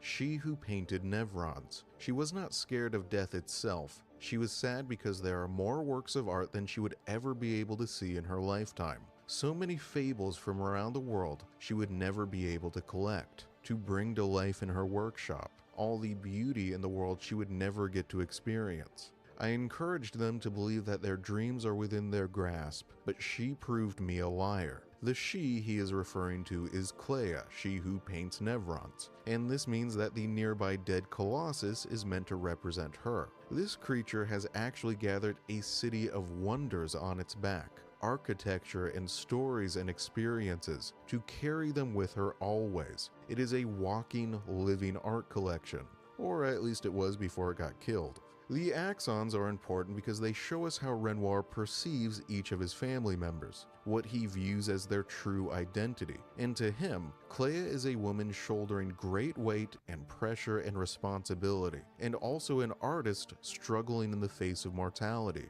lost in a Sisyphean task that can never be completed, a sort of hopeless romantic figure. And eventually I will do a whole video about her character too. The next Axon we will examine is Visage, or he who guards truth with lies. This is meant to represent his son Verso, the original Verso, whose death set all of these events into motion.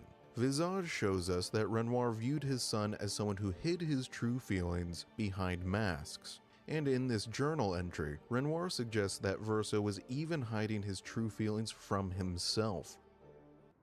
Son, you'll never be a true artist if there's always a mask between you and the viewer, especially when the viewer is you."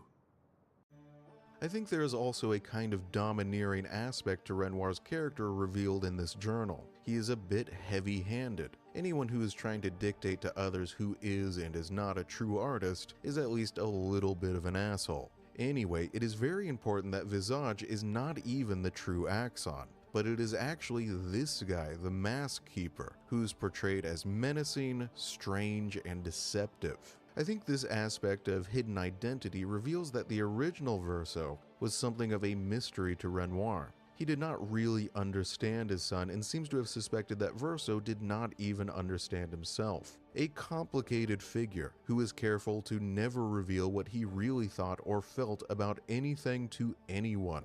And this may have been Renoir's fault. We know that Verso felt a great deal of pressure to follow in his parents' footsteps, to become a great painter like them. And we also know that he chose to follow a different path, to pursue music instead. Maybe the real reason he was hiding his true feelings behind a mask all the time was because he was worried about how his overbearing and strict parents would react. Alicia probably spends most of her time shut up in her room hiding from the world for the same reason. But that is all speculation. What is not speculation is how Renoir responded to his son's death, which is revealed by the Phantom in this area, which says, "I would have traded my years for his. His life was cut short. He had so much more to do, to experience. This senseless war, why? To what end? Lives shattered for what? He was innocent. Innocent. It was the folly of his elders, but he paid the price for our hubris." This is one of the very few times in the game when any of the characters actually speak about the war between writers and painters, and he describes it as a senseless, pointless conflict destroying lives for no purpose. This dialogue also reveals that Renoir is carrying a lot of guilt. He blames himself for his son's death. He must have perpetuated the conflict between writers and painters in some way, and this tragedy was the result. He calls his son innocent, which means that Verso probably had nothing to do with the conflict himself, was someone who got caught in the middle, just like the people of the canvas got caught in the middle of the conflict between the members of the Desandra family.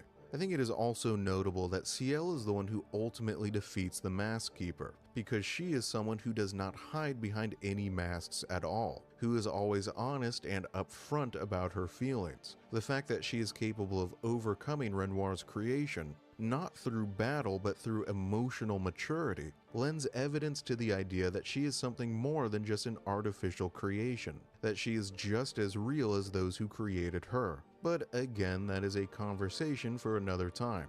Moving on, the third axon we will examine is Sirene, she who plays with wonder, which represents his wife Aline. Her name is the French word for siren, a reference to Greek mythology. The sirens were enchanting creatures who lured sailors to their deaths with their beautiful singing.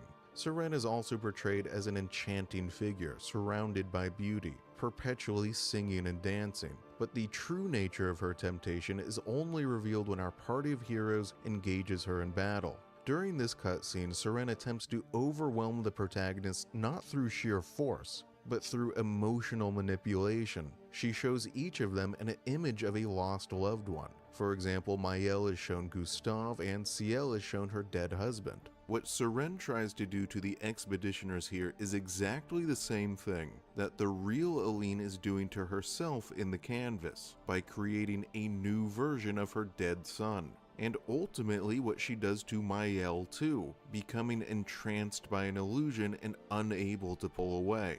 The Phantom in this location says, "As I get older, I wonder, can you truly know someone else? Then again, how many truly know themselves? Is it a blessing to understand your darkest nature, or a curse to which we turn a blind eye? We lie to ourselves all the time, don't we?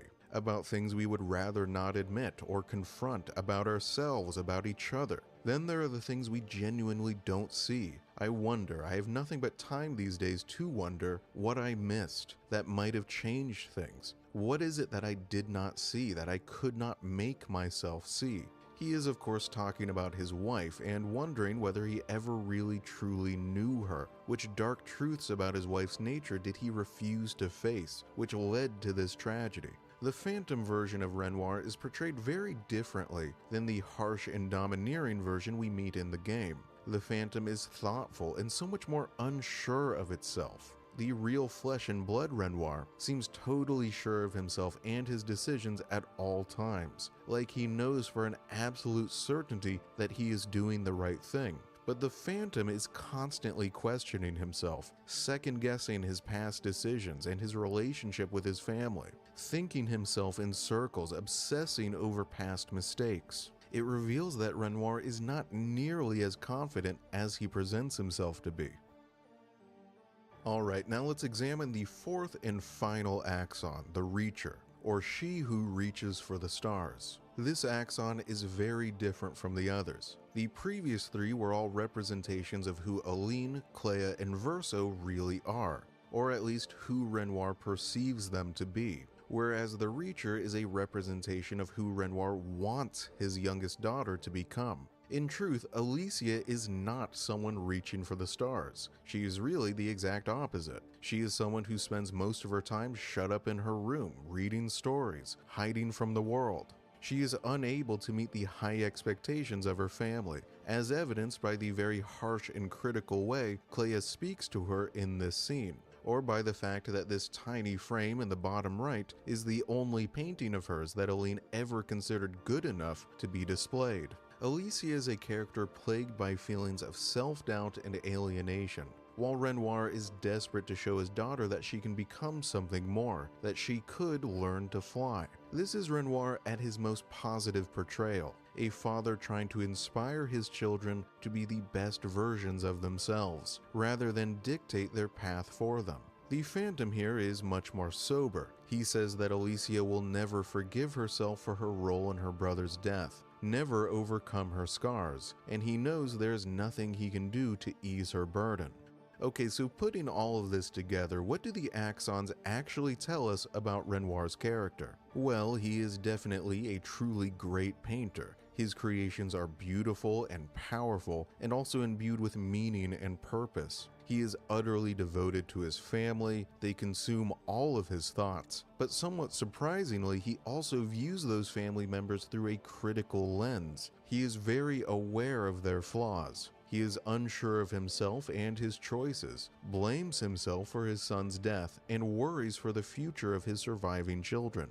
Renoir may be totally certain that erasing the canvas is the right choice, but he does not seem to be certain of very much else. Alright, before ending this video, I would like to do the same thing I did with Aline in the last video. I want to follow Renoir's story in the game from start to finish.